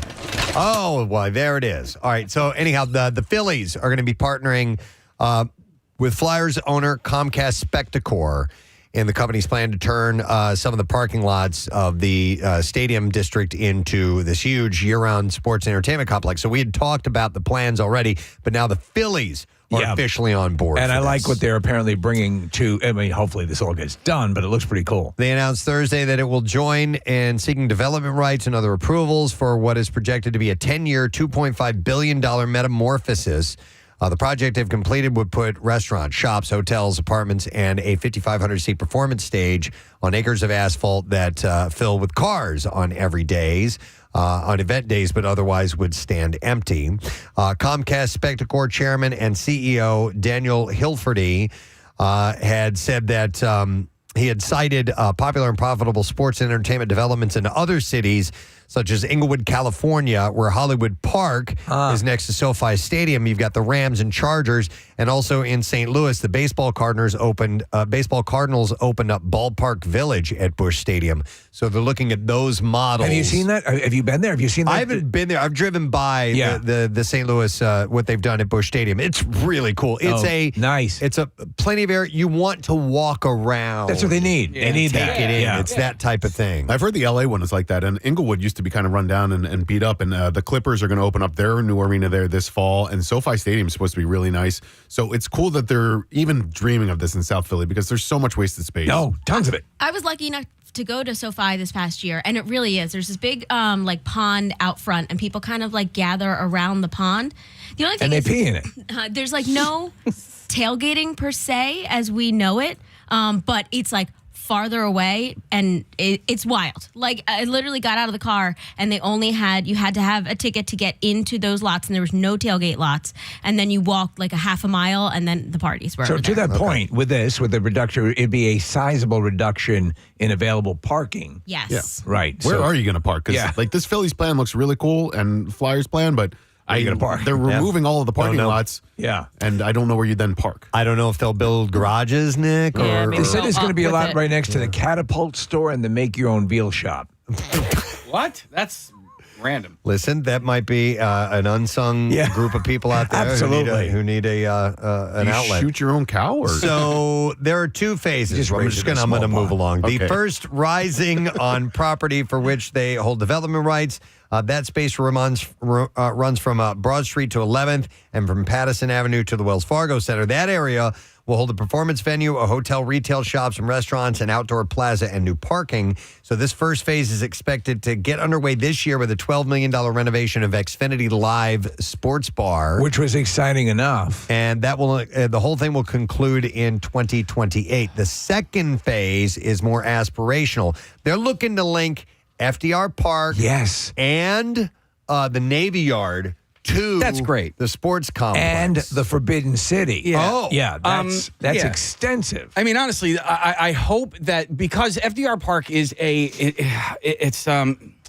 I think it's a misused gem in this city. Right. And there are lots of parts of that park, and that's where I tailgate for Eagles games. So I spend a decent amount of time there. The nicest part of the park is actually the not nicest part. All the water features there, that's the dingiest part of the park. I'm just wondering how are they going to compensate for all the lost parking? That's what you're saying. So you have substantial. That's one of the joys of the complex as it exists right now. You can get, at least you're going to fairly certain you'll find a place to park. Yeah, but have they indicated where they're going to make up? They're going to evacuate Delaware. Okay. And have people park. No, I mean, listen, you could do it. There's lots of areas on the other side of 95 at the Navy Yard where they could, compensate for that lost parking. But I just haven't heard where that's going to happen just yet. I was just going to say the holiday event that they did at FDR Park really, I thought it was nice and it really highlighted Shows the park. potential, right? Yeah, it does. I'm just wondering where they're going to make up for the lost parking. Oh, God, shut up. I just did that I for know that Preston. we said that. Yeah. I'm just asking for more clarity. Okay. All right. Thank you, Kathy. We'll come back to the junk drawer in a bit. Our guest is on the line. And he knows a lot about parking. Is that right? For all we know, he could be a parking king. I don't know. But we do know that he's a great bass player. He's in a wonderful band, and they have a movie which is wonderfully tongue-in-cheek in its title, Hate to Love Nickelback, in theaters for 2 nights, March 27th and the 30th. Please welcome Mike Kruger to the show this morning. Hey, Mike, how you doing, man? Doing good. How's everything in Philly? It's all good, man. You guys have a long history. I've seen you several times here in Philadelphia playing, and you've got a nice fan base in Philly. Yeah, it's totally. It's one of our, many home, away from home places, in the world. Philly's one of them, and we've always had a good time there. And it's funny. I heard you guys talking about stadiums, and have you ever been to SoFi over here in LA? It is kind of a little bit of a commute. No, we were just talking about that. One of our members has been, and they're looking to try and build a kind of a complex like that here in our South Philadelphia sports complex area to kind of link it all together. Yeah, right. Yeah, interesting. What a beautiful building. It's a fantastic place to see an event, and it's also one of the biggest pains in the ass to get out of. Oh, really? That's what we were wondering. Yeah. That's the parking lot when I was there. Damn. But there you go. The parking issue, yeah. Mike does know a thing or two about it. Yeah, he does. That's great. Yeah. Hey, listen. So with this movie and the title, who came up with the idea to throw that right out in everybody's face? Hate to Love Nickelback. You know what? It was. I think it was. I think I started by calling it "Love to Hate." Okay. and then some of the other guys said, "Whoa, wait a minute. We could maybe take your terrible idea and turn it into a good one and call it Hate to Love." You know, we just figured that that this sort of term hate and all that has been kind of used as clickbait against us for 25 years. Yes. So why not try using it for us once? Totally. Why not? Yeah, turn it around. It's interesting, man, because, Mike, when some bands, and it's happened through the history of rock music, and I know you've been talking a lot about this lately, but when you hit a certain level of success, there is a blowback that can happen with that, especially if you really come out and dominate and you're on the air. You get it's overplay is what can end up happening for some bands, especially when you start to cross formats. So when you go from pop and rock and you bring those two together and you're covering all these formats, if you're not careful, a little bit too much success can sometimes backfire. And it doesn't necessarily kill a band, but it can. I mean, because you guys continue to sell records and sell out tours and all this stuff. Yeah. But is it more what it does to you inside? Like, man, come on, Well, yeah, if we had any feelings or hearts, that could really hurt us. You have no feelings? Realistically, and maybe if you've been doing homework, sounds like you have, I have said, and it's true that, I really feel like if we didn't trigger such a visceral reaction in people, both hate and love, I think we would have been, I think we would have disappeared a decade ago because it seems that if you're triggering strong feelings in people, you might be doing something right, and I can see that we've clearly done that. No, you've masterfully done it, and I'll tell you what you've done. There was that certain point where you and Chad and the rest of the band started. It's like, man, they're having fun with themselves, and now I would posit this notion that where it used to be, I don't like Nickelback. I'm gonna rip on Nickelback. Now it's like that's old hat. That's almost the pat response. Do you know what I'm saying?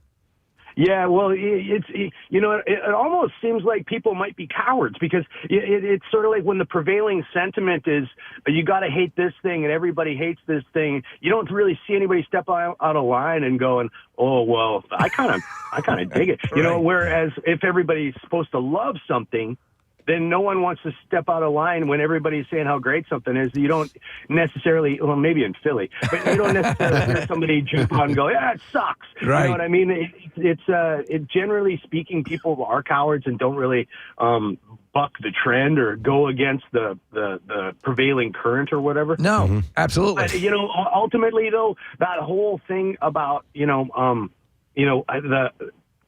do well and then the sentiment or whatever, if you're paying attention, it turns against you and it can hurt you. Yeah, who cares? People say stuff all the time. And what everybody thinks of us is not any of our business. Yeah, I understand that. An incredibly healthy attitude. I tell you where, I think where this kind of started to happen, this bizarre erosion, Mike, was when really hot girls started to like you guys because it was because the tone of the band is this rock band, and there's a certain image that comes along with it, and there's a certain, guys, there are guys bands and stuff like that, and then all of a sudden, like Photograph came out, or How You Remind Me came out, and I remember some of the most attractive women we knew were just gaga over those songs, and then maybe these kind of big swinging D guys are like, well, I can't like that band because he's really hot. The girls like him. And it's a weird phenomenon that can happen from time to time. Is that a fair assessment, maybe? I think you might be onto something because the other, in addition to what you just said there, which is, I think, true, is that I think that people are, in addition to being cowards, they're also liars. Because I think that a lot of people who are saying this, I think they're coming to the shows. Yeah. You're right. Yeah, those seats are certainly filling up. Yeah. And you know what? Those these guys, whatever you call them, swinging D guys, they want to have fun and probably mostly meet girls. So they know they come to our shows and they can do that. Yeah. No, it's true. It's true. I wanted to ask you. So about 6-7 years in the making, the idea of this movie. Okay. Yeah. So this film, we started out as just doing on camera interview footage for our record, Feed the Machine. And it was, we wanted to try a more like long form kind of interview style promotion for it. And then we looked at the footage and we were like, oh, that's actually pretty good. We should, maybe we'll do some other stuff to just throw away for the album promo and we'll keep stuff and maybe we'll shoot some more and keep some more and shoot some shows and go on tour and all this. And then it turned into the project that never ended. Like I'm honestly kind of shocked that we're not still shooting and editing. I heard you had after this many years. Wow. Yeah, 10,000 hours plus of footage. Is that correct? Whoa. I gotta think at least. Yeah. It's the sort of thing that if it was a kid, it would be in first grade by now. Like this has been this has been going for a while, and it was kind of cool because the more we shot, the more kind of annoying it was to get a camera in your face all the time. But the counterpoint to that was the product was getting better and better the more we did and the more we shot and collected, and it really turned out to be something that we're pretty proud of. Well, and it's our chance to tell our story for once, because I believe that a big part of the maybe the negative narrative or whatever you call it was due in part because we didn't say anything. Right. Yes, you never responded. Okay. Yeah. Well, we never gave anybody anything to work with in the beginning either. So, when you don't make a narrative, one will be made for you. And of course, maybe it's a little light in facts or whatever. But, I think it's our own fault for just not, instead of going on tour and making records, we maybe should have been talking more to the media about who we are. Well, listen, you can't argue with success. It all worked out. But I wanted to mention part of any movie, and I love any movie that focuses in. Obviously, there's a lot of performance in this movie as well. But the band, the history of the band, when Rush, I think it's Behind the Lighted Stage, right? They go back to their hometown. You go back to Alberta, Hannah, I believe it is. You're right. And so doing that, going back has to be. I mean, I don't. Do you get back frequently? Was that the first time you guys had been back in a while? What's seen in the film? Yeah, we don't get back there. It is a place that is just completely not on the way anywhere else. Let's put it that way. The rest of the boys live in the Vancouver area in Canada, and I live in Los Angeles, so it's just not often I'm passing through town, So it is a hard place to get to, and honestly, I just haven't had an opportunity very many times to get there. And so we did go there once as a band to shoot the video for Photograph. That was shot there. And then I think the next time back was when we went to shoot for this documentary. And I think I've only been back there 2 or 3 times. It's got to be trippy. It's got to be like, because, I mean, you have to be the biggest, unless I'm incorrect, are you the biggest thing to come out of Hannah? Well, there is a guy named Lanny McDonald, pretty good hockey player that you might have heard of if you follow hockey. He's from there, and there was a billboard. Jack. What's that? Wasn't there a billboard saying, home of Nickelback or something like that at one point? Yeah, there was. Yeah. There was a road sign there. It was a Welcome to Hannah sign, and they had to take it down because it was causing it was danger because everybody's pulling over to get their picture taken with it, and they're in danger of getting smacked with a gravel truck or something. I love it. That is cool. Yeah. Your hometown, you guys, are that big of a success story that they put it on a Welcome to Hannah sign. You must have been pretty proud of that.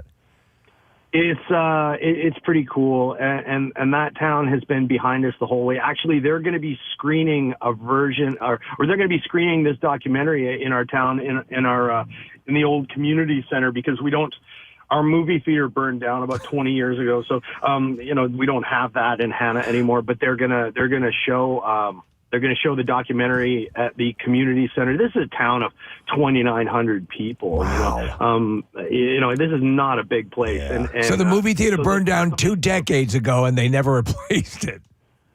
Yeah, it's kind of it's kind of, unfortunately, it's not unlike a lot of places in the Rust Belt and other industrial towns that kind of have kind of they've seen their home industry kind of go away, and that's happened in Hannah as well. Okay, all right. Well, listen, it is any of that stuff. It's been years since I've been, gone to the town I was raised in. I think that's something always trippy, and then you compare it to the level of success now, and I think I would argue that.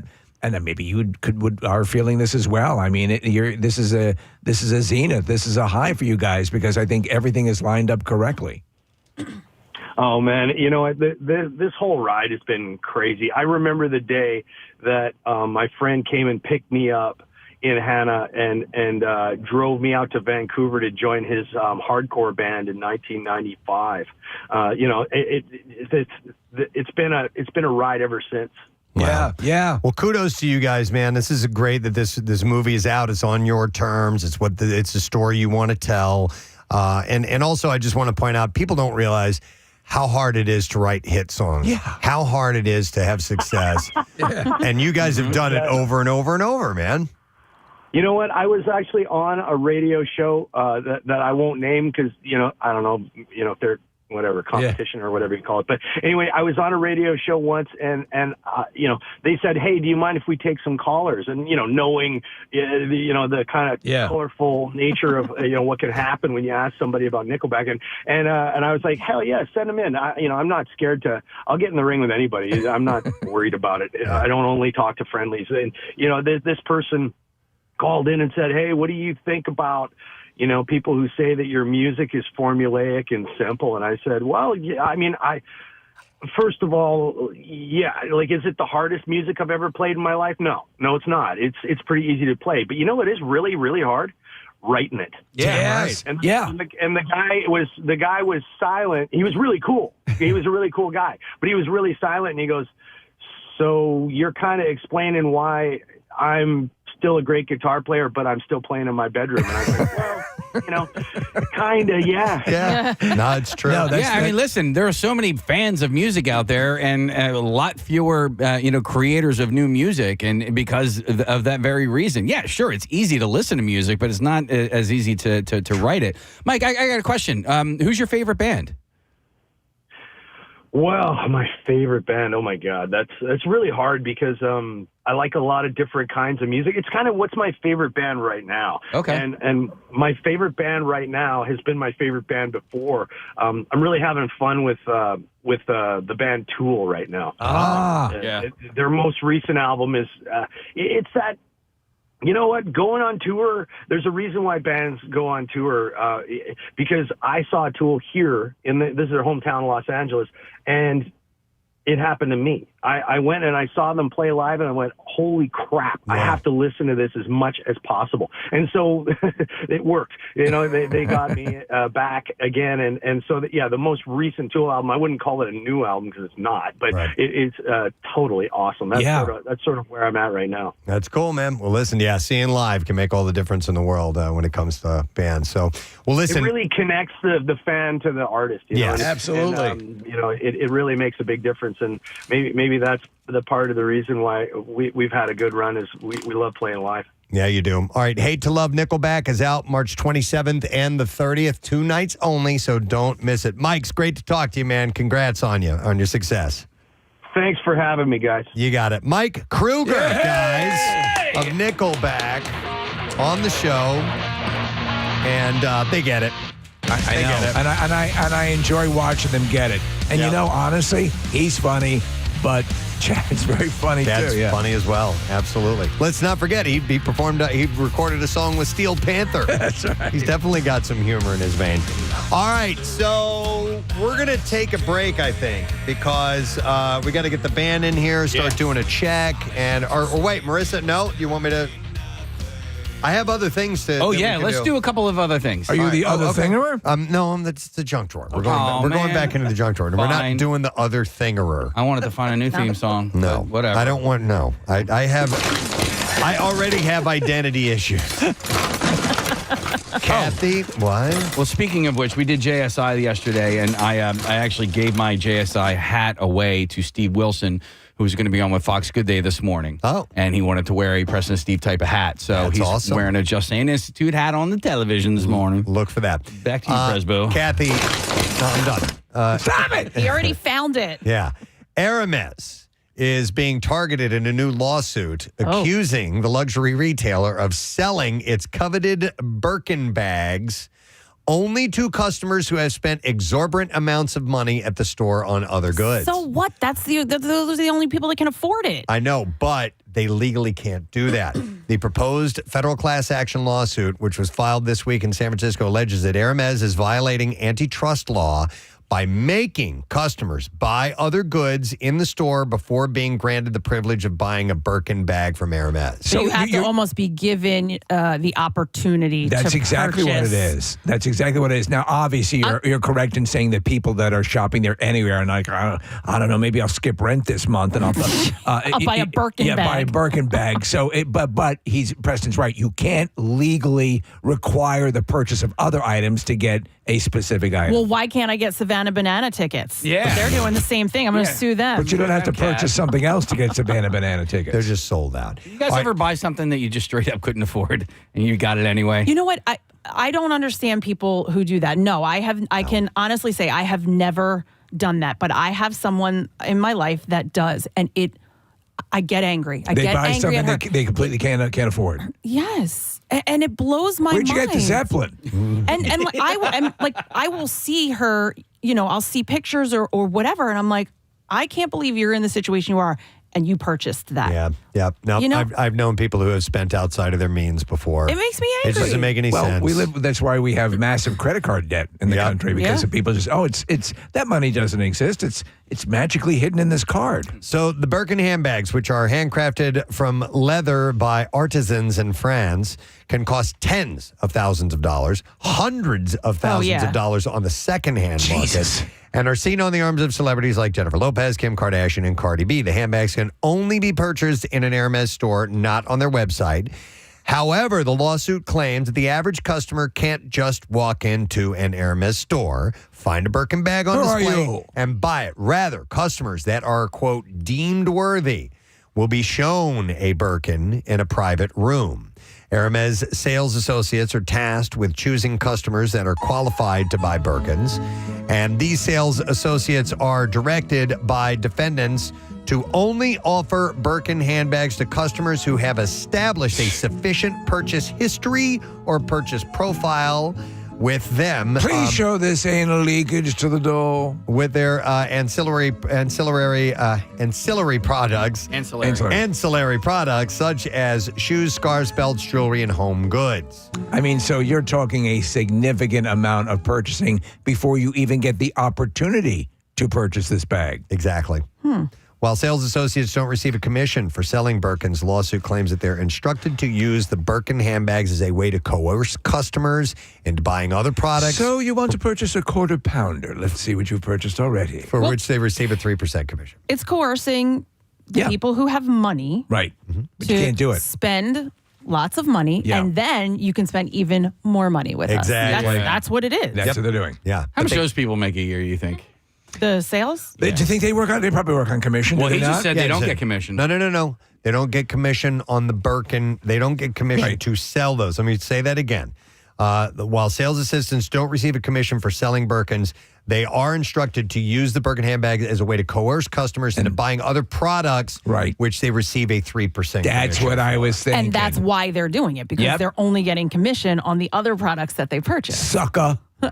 I told you that was that store was the marron glacé store. Right. And I was like, oh, I really like the tan one. She was like, that's marron glacé. Like it was, and I was just buying a bracelet. No tea. It was like, she looked at me like, you do not belong here. Aren't you due back at the mobile home park? Yeah, like hurry up, make your decision, purchase this, this bracelet and get out of here. That's what I felt like when I was in there. Perhaps you're confused. You're looking for Ross, aren't you? But that's the part that pisses me off is... Aren't you a fashionista, or whatever they call them? Yeah, I don't. I'm retracting my statement. I'm not pissed off. I don't care. You're like, I don't care. I really don't care. Well, I don't walk into those stores, but there's a reason why I don't walk into those stores because I automatically. The shirt you're wearing? Well, no, I would happily walk into a store with this Security shirt. would escort you out if you walked in with that. God, we should send you in that shirt. For those who don't know, Casey's wearing a shirt that says, I love to fart. Thank you to the listener who sent this to me. But what you do is you walk in, and Casey, and what you have a suitcase with you. Yep. And you walk in, and then they kick you out, and then you open it up, and there's nothing in it. Yeah. I don't have enough to pay for anything here. I guess I already have an inferiority complex, and walking into one of those stores would make me feel even, more inferior. Oh, dude, But I'm feeling inferior to a cashier or years ago, and I've never forgotten the experience. I walked into a place that was a higher end suit store, Preston. The dude, they picked us off like border collies at the door, and they knew, and they were right, but they didn't have to rub it in. Did they take you over to sit next to Lonnie and Jug Dash? These people, these are poor people like you. Why did you fight over this rat? They do, though. Hermes has a security, it's one of the stores, especially in King of Prussia Mall, that has a security guard. You walk in, that's the first person you see. Yeah, no doubt. Attention, poor person is entered the store, poor person. But it's like the time that BAM went to go buy a BMW, or was it Mercedes? Lamborghini, I think it was. Yeah, it was higher than that. I thought it was a Mercedes or something. But Either anyhow, way. and he, I said either way. Okay. Yeah. But anyway, the guy was brushing him off. And then he went over to the manager of the store. He's like, I want to buy a new car here, but I am not buying it from that guy right there. And he bought it cash. And he bought it cash. Like a $100,000 plus vehicle, and they just did not. They judged the book by its cover. I wanted to do the same thing, except I didn't have $100,000 in cash. No, you didn't. Yeah. Oh, okay. So this is another story, but it's another designer bag story, Kathy. Okay. French brand Coperni has created a 37-gram version of their swipe bag. The accessory is the world's lightest handbag. How much? And it's made from a material called aerogel. Aerogel is made of 99% air and 1% glass. So and I saw a video of this thing. It's really strange looking. Is it like kind of like an oval? The whole thing is that shape, but So do you have to be 99% jackass to buy it? Yeah. but it's it has this weird look to it, Kathy. It's translucent. It's really weird. It's probably very brittle. No, it's not. So it's because of this. Whatever hybrid process? this material that it's made of has made it. Wow! Actually, it looks like a cloud. It does. And That's it? Yeah. That's not the purse, That's but the that's material. the material. That And it's if made you of. see what's etched into it, I like to fart. Kathy, Nick has a picture of the purse here. It's that oval shape. Yeah. But it's this really strange looking. It's almost ethereal material. Yeah, like it's ethereal material. That's made in my album. I'm writing And you're living in an ethereal material world. How much is this bag? I don't know. It doesn't say. Oh, okay. It looks like it's sort of half in one dimension and half in ours. Because their bags, compared to, we were just talking about the Birkin bag, right. is not. It's nothing. It's not that all that expensive. So below, Looks like the Tesseract. Yes, below Hermes, what would be the next Vuitton? step below? Louis Vuitton. I mean, those are super expensive. And then there's Lou Costello. Yeah. Chanel is expensive. Chanel. Coach is more approachable, right? Yeah, Coach, Kate Spade, Tory Burch. I mean, listen, They're more affordable. But they have, each of those brands have their higher end right, versions, but and stuff. nothing like the Birkin or some of the other brands. Is that YSL is also a big one, or expensive one. Is Saint Laurent? Yeah. Is Hermes considered like That Birkin bag? Tip of the top? Okay. That Birkin bag? Yeah. So Oh, what yeah. was the bag that was and it was caught in the photograph of Kim Kardashian? That was a Birkin. That was a Birkin Uh-huh. bag. And that thing was what? $50,000? Oh, no, it was over $100,000. $100,000. The hell are you going to put in that? Your sandwich? I was serious. Yeah. What happens when you're... My Bags of hoagie's goldfish. in there. No, what I think of is what happens when the lid to your lip liner comes off and now the whole inside of your purse is like red. Oh, no, my salmon was leaking. I was thinking about women's handbags yesterday when I saw this story, and I was like, why do women focus so much on handbags? And I thought about it. If men carried around a bag, you would definitely pick out the ones you thought looked cool. We don't carry around a bag, we carry around a sack. You know what I'm saying? Yeah, balls. But you would definitely, balls. The way it looked would become important. You know what I mean? Yeah. Eventually it would. You know, for a while, the Merce was a thing. It's still a thing. There are guys that carry around and those like crossbody bags. Jackie Bam Bam. That women you what. love. Guys, a lot of guys wear those. When I travel or like for photography and stuff like that, those bags, like you start to use one, you're like, I can quickly pop something in there. And it is kind of convenient. A crossbody bag is the greatest thing. All right. Anyhow, those things are available. Am I doing another one? No. I think we're ready to rock. All right, we are now closing up the junk drawer. Yeah, we have an outro. That was the junk drawer. Preston's closing up his junk drawer. There's nothing left here in the junk drawer. Until next time, that was the junk drawer. Thank you, Kyle, for singing that jingle. I appreciate The that. designer bag edition. Yeah, well, I did a Philly story before that. He loves okay. you. He Preston, loves you. it's okay. You can do a designer bag edition of... I was thinking He just of felt you. bad about bringing up hot fruit earlier. Yeah. I appreciate that. I would like to give away a $50 gift card to Jersey Mike's because they supplied us with some great food this morning, and they would like to supply it to you as well. So we'll take caller number 11 at 215-263-WMMR. And during all of March, Jersey Mike's invites you to come to your local Jersey Mike's restaurant and make a donation to support their month of giving, in which they strive to surpass their $21 million fundraising total. Let's set you up with that. 215-263-WMMR.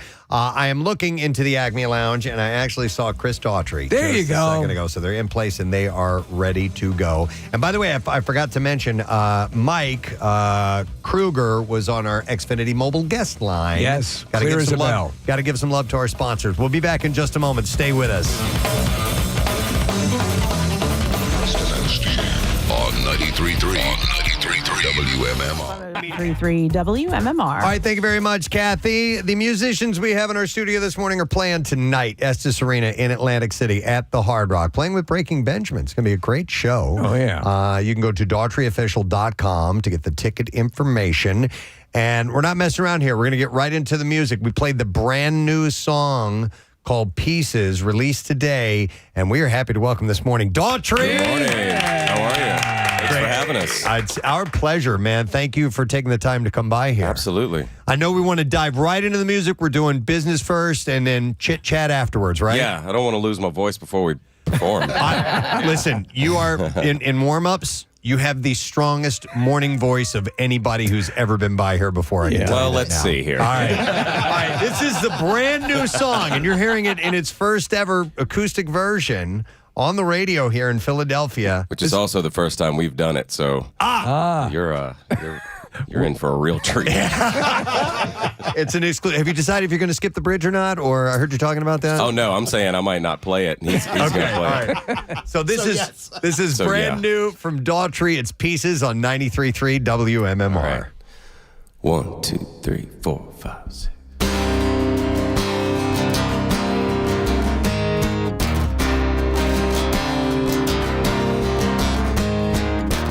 Never know what lies beneath the surface,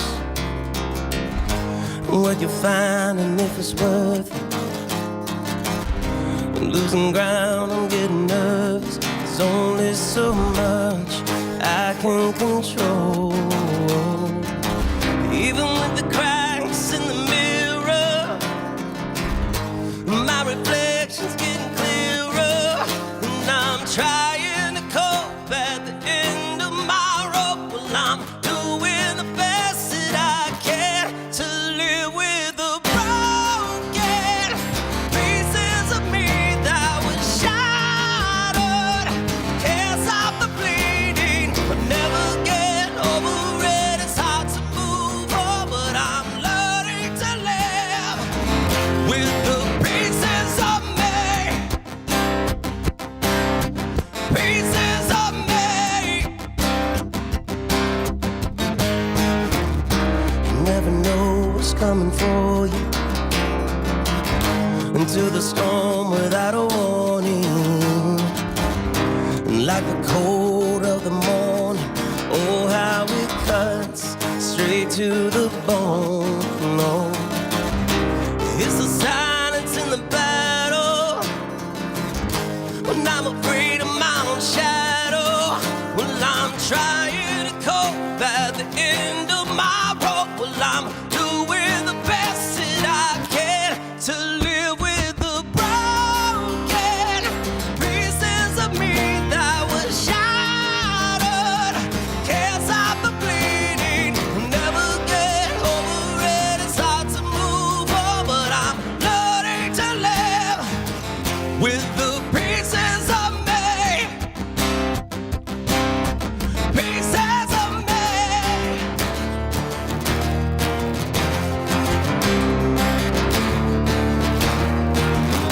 Well, I can't change the past and I need to let go. Learning to live with this hole in my soul. Losing grip and I'm just trying to cope. Well, I'm doing the best that I can.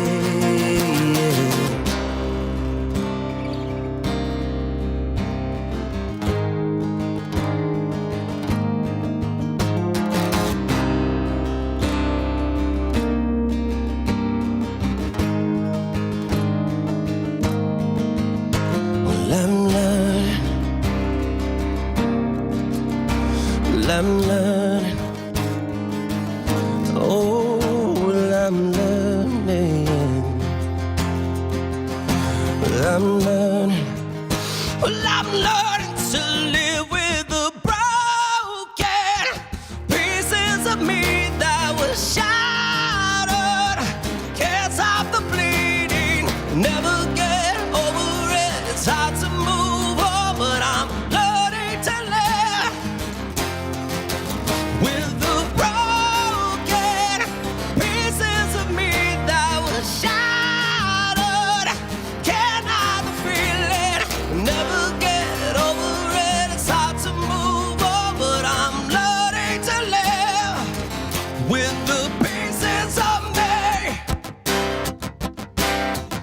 pieces of me.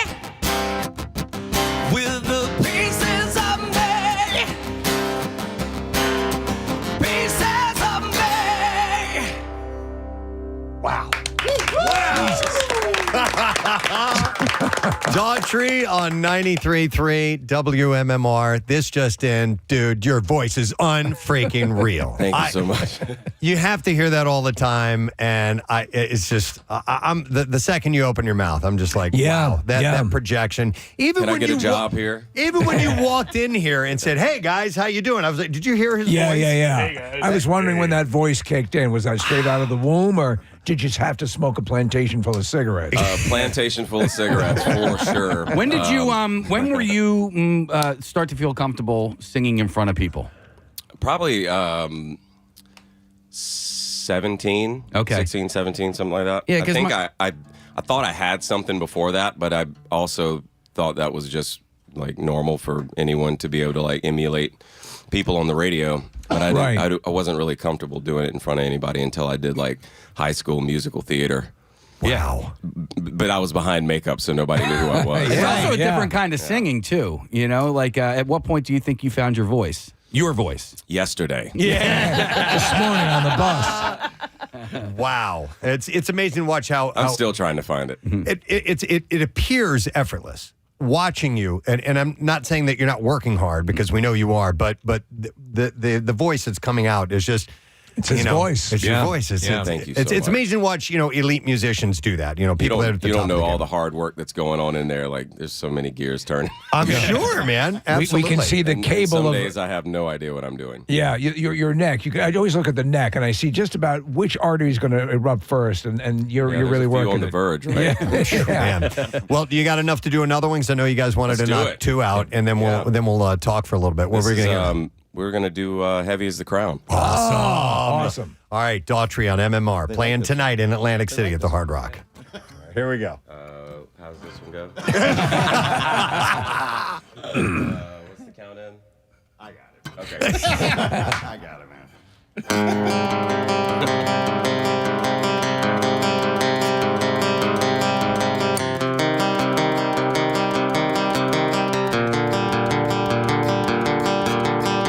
Never needed any reason to find deliverance.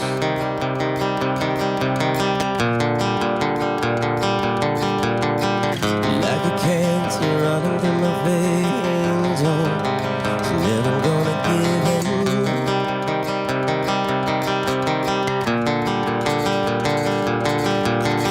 See 'em march like lambs to the slaughter, toy soldiers line up on the altar. I was never meant to drink that water. They'll remember me when I'm underground. Heavy is the crown. Never waltz, never let 'em bleed you out. I'll be still standing when they try to bring my castle down. I'll never bow down. Heavy is the crown, heavy is the crown, heavy is the crown, oh, heavy is the crown.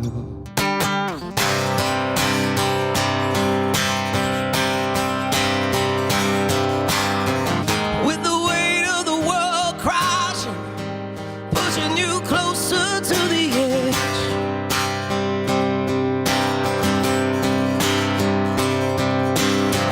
Find a way to get a little bit stronger, to fight all the demons.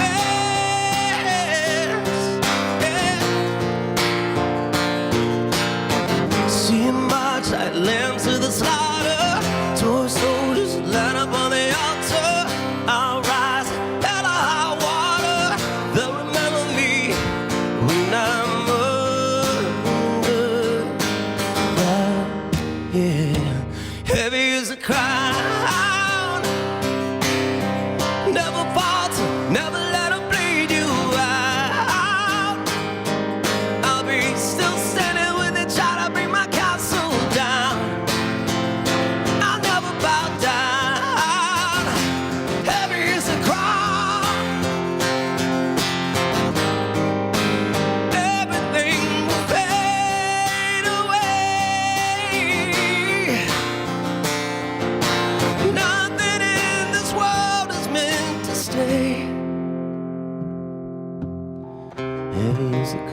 heavy is the crown, oh, heavy is the crown, heavy is the crown, oh, heavy is the crown, heavy is the crown, oh, heavy is the crown, heavy is the crown,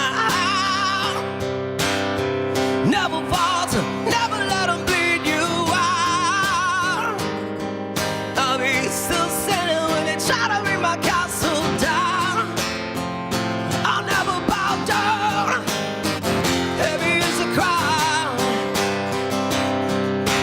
heavy is the crown, heavy is the crown,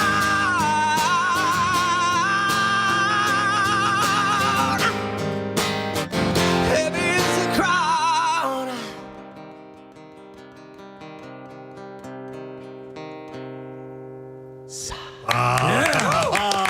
Holy hell. Daughtry, 93.3, WMMR, everything that rocks playing tonight at the Estes Arena at the Hard Rock, and Breaking Benjamin performing tonight as well. Tickets available. Might be some VIP meet and greet merch packages. Well, there you go. Still there if you want to get them. You have the new song. It's out today. How exciting is that for you? You throw this your baby out into the world and see what happens. Yeah. A little bit of nervousness, or you just feel confident? I mean, each time You know when what? it happens. This time it wasn't much nervousness. We got to play it live for the first time last night before anybody heard it, so it was kind of like got the nerves out from under the belt. But yeah, I mean, I guess there's always a little trepidation and hoping that it's as well received as you feel about it yourself. But I do think it's a song that I feel like a lot of people are going to relate to. It's when musicians have their creation, by the time it gets to the consumer, you've spent a lot of time with it. Way too much. Yeah, time. That can happen, right? Can you get burned out on your own song before it's and maybe it breathes in new life when people go, "Oh, this is a great song." Usually by the time we're done, like with all the stuff leading up to the release, like the video shoot and everything, it's like I'm done listening to it. Yeah. And then we're on to playing it live, so we're hearing it anyway, But whether we want to or not. That seems to be a liability. It's something that it'd be hard to. I mean, the legendary stories of how many times Springsteen would do a take over and over and over and over again, and so. I guess you have to develop that trust in yourself to know when it's time to let it go. Oh my God, I didn't let it go until today because like I'm so neurotic that I'm constantly going, the mix isn't right. Oh, we need to fix this.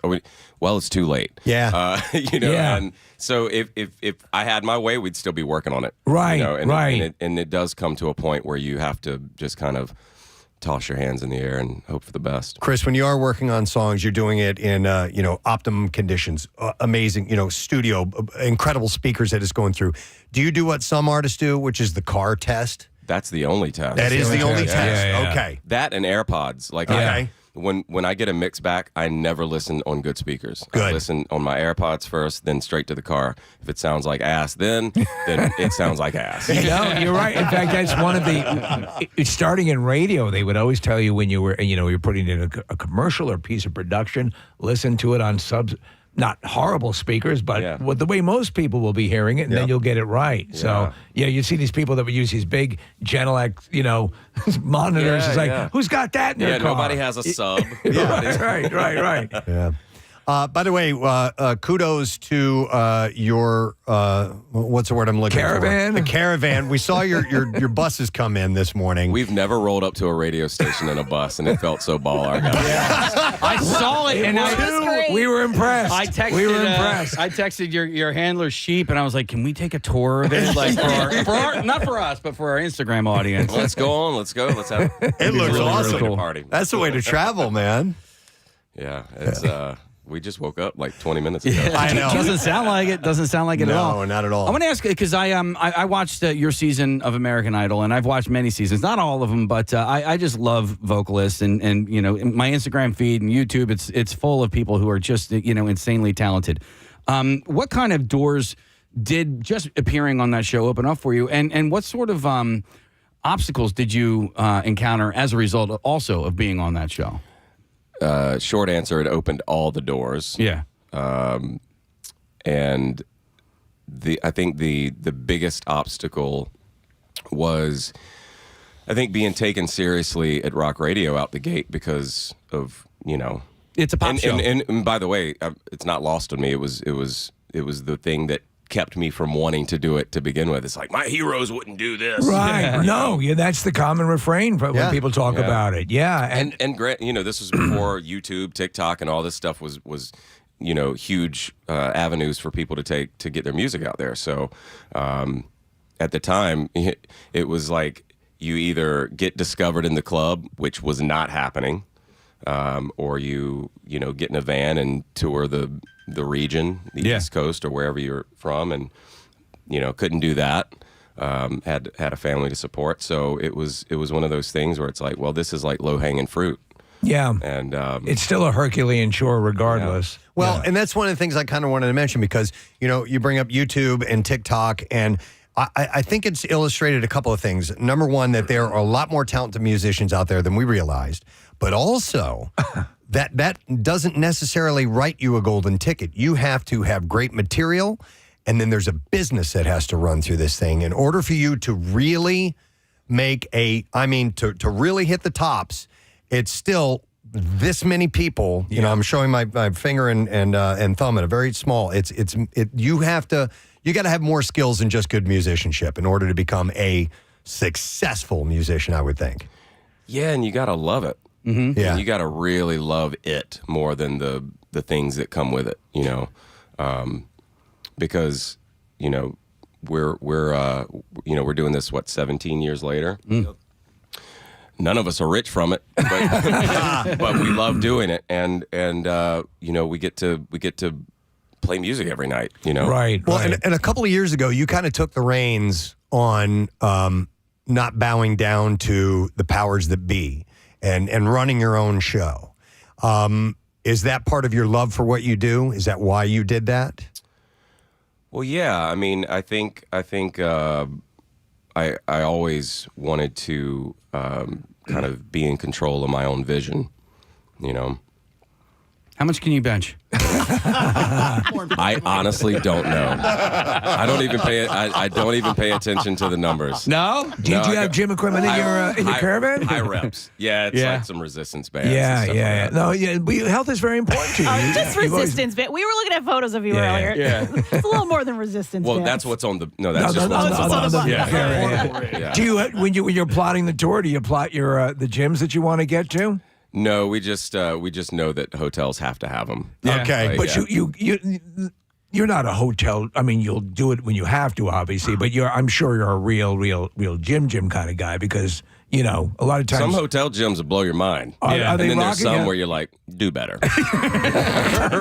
I hate that when you say, "Do you have a gym?" Yes, we have a gym. What kind of gym? We have an exercise bike. We got 2 dumbbells and a treadmill. And the dumbbells aren't the same weight, right? No. It's like a 15 and a 10. Yeah. Someone stole the other ones for whatever reason. They don't need a set. We were down in Florida, and so the Phils, their training camp. And so, hey, there's a gym in the hotel across the street you can use. And I go over there, and it's Florida. It's all windows facing the sun. Oh, yeah. The air conditioner's dead. And I'm like, oh, my God. I felt like Papillon. The cable machine is broken. It was horrible. Yeah, I felt less healthy by doing the workout. So, I wanted to ask you, with your voice and with people like Lizzie Hale and people who are known to have powerful driving voices, do you get asked to participate a lot on other people's albums? I mean, is that because I think in many ways your voice could be, some people might say you're going to overpower me. Like, you know what I'm saying? Like it's a double-edged sword having an instrument as precise That was as one yours. of the cool things about working with Lizzie. It was like there was no overpowering her. Right. That's know? why I was wondering. Yeah. But yeah, I do get asked a lot actually. There's a couple in the fire right now being worked on. But yeah, I love working with people that I respect and look up to, and people that I'm fans of their music. So it's a lot of fun and really cool when they ask me to do something on their stuff. I wanted to also make note of the fact that your music and your new song obviously has I think a lot of it has to do, I think, with mental well-being, your mental state. You obviously connect to that. How do you maintain when you're out and away from your family, or I don't know that. How do you maintain your own mental fortitude as you are working very hard, but you kind of not able to spend as much time with the people you love? Well, I don't. Not that you don't love your band, by the way. I don't party anymore. I go to bed early. I'm up early. I go to the gym. Like I just do like the boring grown-up stuff. And I drink tons of coffee. Bed Bath and Beyond. Yeah, and I think I try to keep a level head, and when things go wrong, I try to just breathe more. Yeah. Yeah. What band would what band would we be surprised to find out that you're a fan of? Like Fish, or Dave Matthews Band, or Coldplay, or something that I don't know if it would shock you, but I'm a huge Sleep Token fan. I don't even know who Sleep Token is. Yeah. Oh, well. Enlighten us. I know Sleep Theory. If you just Google them and just look at the image, you're going to like, what kind of cult is this? Okay. All right. What kind of Token. satanic cult are you listening to here? But then you listen to it, and the juxtaposition between... Oh, dear God. Now, I'm telling you, listen to it, and you will be like, what? Oh, the wow. dude's voice is, So this is beautiful. Okay. It's like metal, R&B, jazz. Like, you can't pin down the genre. Do you like Ghost? I appreciate Ghost. Yeah. Yeah. Okay. Just looking at the picture, it kind of you think of that robe. It's definitely not. It doesn't give Ghost vibes in the music. Yeah. Right. That is kind of weird. Like, sometimes there's so much that has to go into creating the, who you are as an entertainer, your look, what you project, what you participate in. That's some eyes wide shut stuff, right? Totally. Yeah, no, that's completely. I don't see that working. It might even be Tom Cruise under that mask. I don't know. It is cool. Did you spend a lot of time? I mean, did you just say I'm going to be me, or was there ever a point at which you entertained putting on an eyes wide shut mask? And I did it on The Masked Singer. Well, yeah. But no. I've never.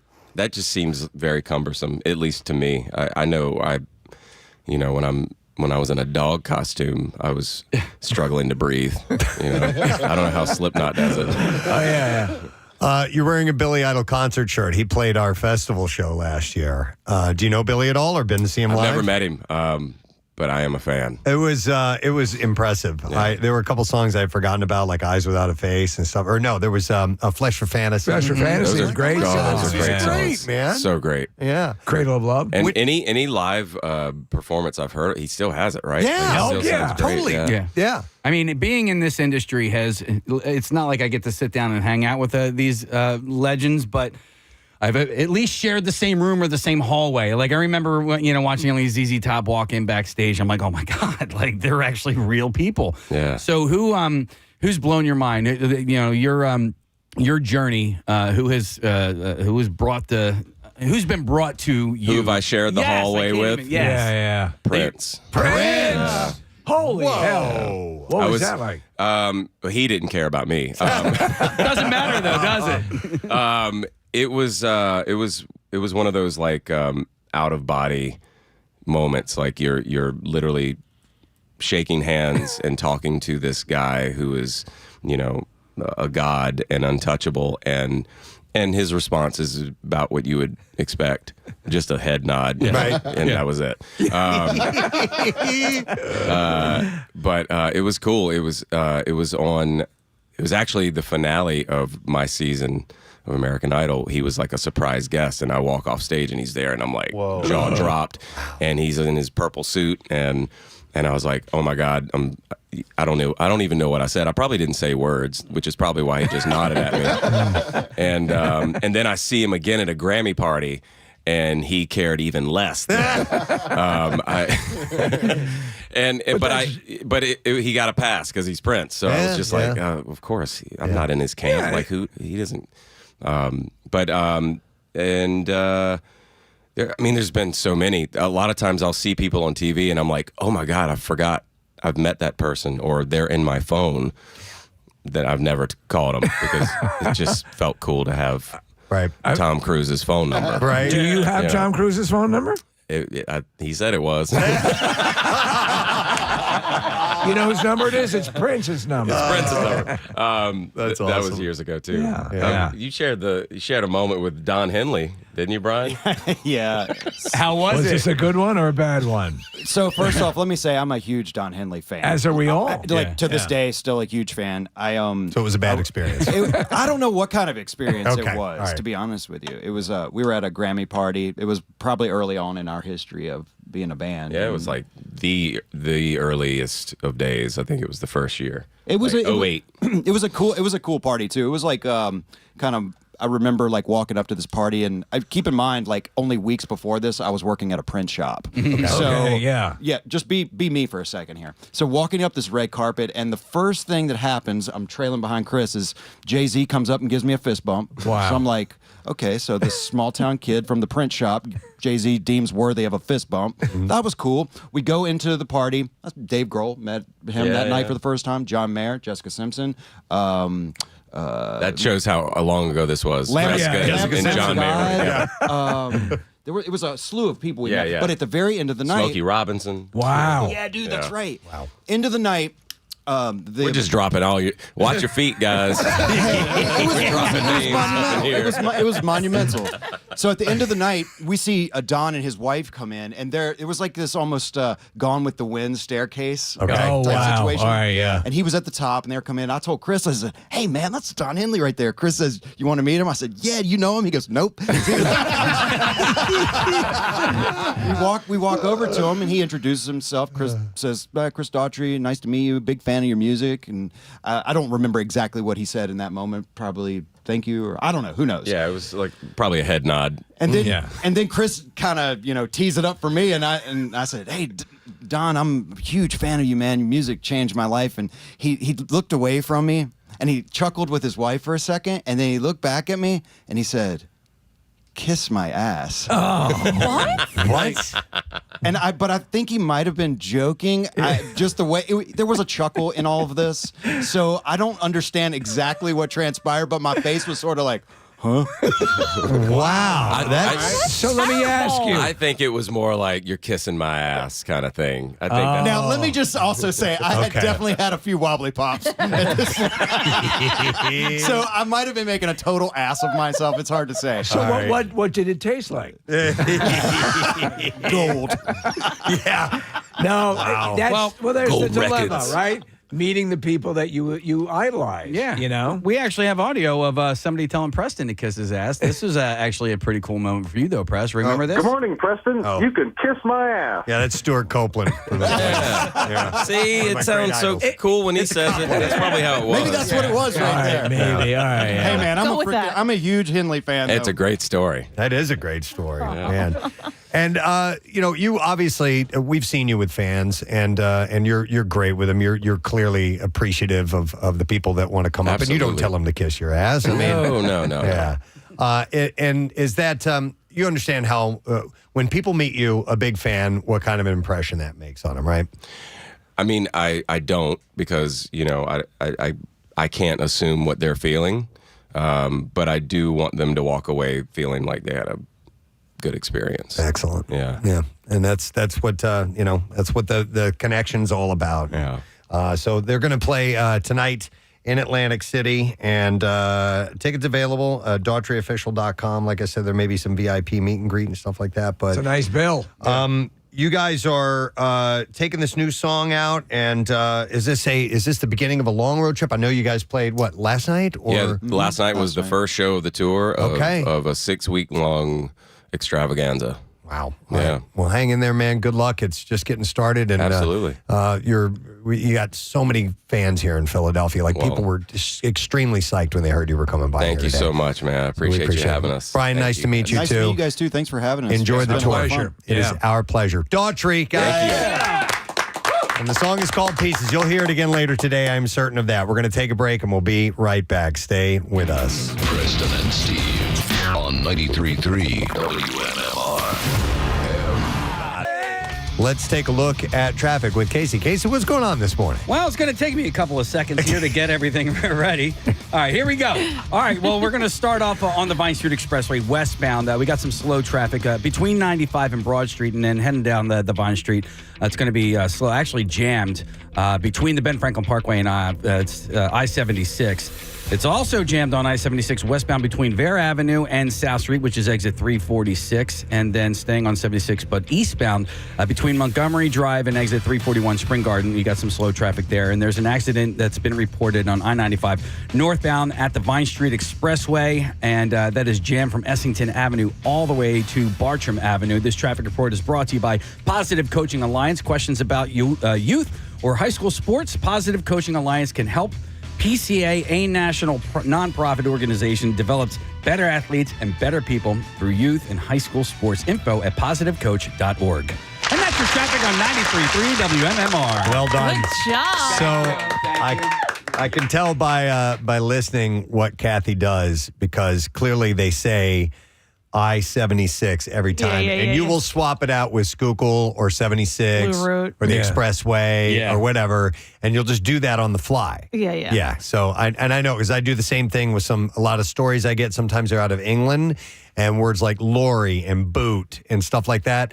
I'll replace it with truck and trunk and whatever words there are, because I know that it will translate better. That way. And also repetitive words, I will swap them out for other things just to keep it from being repetitive. You also change the country and the actual story. Yeah, and the story and the names and plot lines. You know what I do in news all the time is when they give someone's age, it's, Preston Elliott, 8, and then they put the age after 50. Just skip over it. 54 years old. No, I'll just say 54-year-old Preston Elliott. I move it to the beginning. I do that too.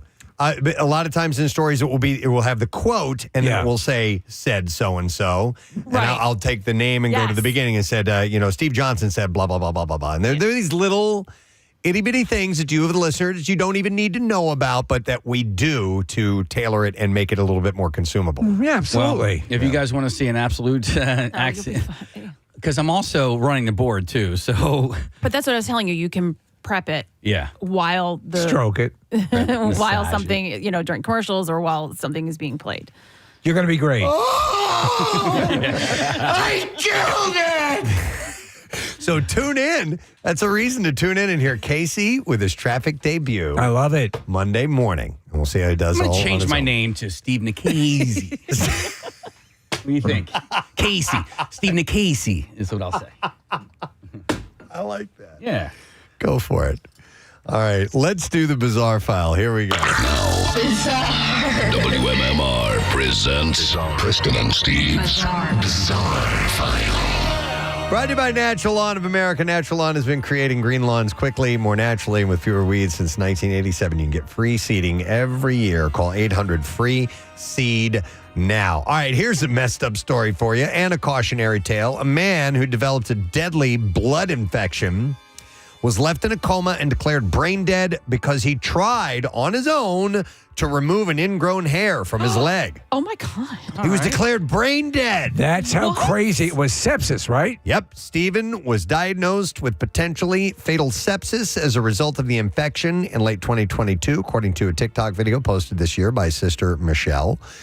Sepsis is an extreme reaction by the body's immune system to an infection. Nicknamed the silent killer, can rapidly trigger a host of life-threatening complications, including organ failure and, if untreated, death. Stephen developed the condition as a result of an infection that he contracted while attempting to remove the ingrown hair from his groin area. Jeez. The septic shock led to a range of alarming complications, including blood clots, pneumonia, organ failure, and the lung condition ARDS, acute respiratory distress syndrome. It's heavy duty. Doctors then discovered the septic bacterial infection had reached his heart and, quote, destroyed it. Michelle had said, but he couldn't undergo surgery because his condition was too critical. Due to all of the complications, he was intubated and placed in a medically induced coma to try and allow his body to heal. Michelle said doctors declared him brain dead and gave him a 4% chance of survival. But after a month and a multitude of procedures and treatments, Stephen emerged from his coma with no brain damage and has since nearly fully recovered. And now he can move things with his mind. That's amazing that he can do that. Sepsis is extremely difficult to recognize and diagnose and affects approximately 1.7 million Americans every year. It's not clear how long he waited for a diagnosis of sepsis and at what point it developed. Though throughout the month, he was in a coma. He underwent numerous therapies to treat his illnesses. They didn't give up on this guy. No. Like they really... They even tried goat yoga. To help with his ARDS, he was strapped to a specialized hospital bed that rotates. Wow. And he would spend nearly 18 hours a day turning from his back to his chest, which that was used to help improve the flow of oxygen to his lungs. He underwent open heart surgery to repair damage done to the organ from sepsis. They also inserted drains into his chest to remove excess fluid that was putting pressure on his heart and lungs, removing more than a gallon of fluid. It was approximately a month and several surgeries later that he was able to breathe on his own and have his coma reversed. Man, there are times when doctors can absolutely just keep doing it and going and going and They not never giving give up. Yeah. and bring this man back from the brink of death, showing no signs of brain damage. It's amazing. Nearly a full recovery. When the bed is rotating, do you have to ladle butter on top of him to keep him from... She had said, the sister said that it was like a rotisserie chicken. Yeah. Clearly, it was tough for them. All right, I was bummed out to see this.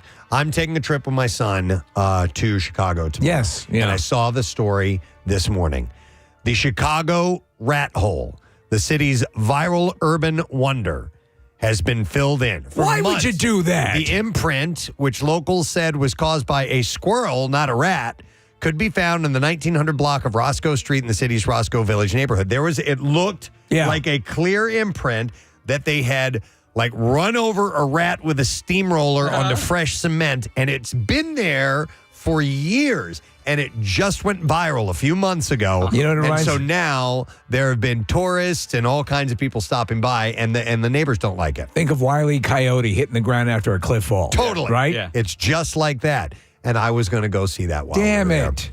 there. The 32nd Ward Alderman, Scott Wagaspak, said neighbors grew tired of locals and tourists swarming the area, taking pictures, making noise, and littering the sidewalk with items left as offerings.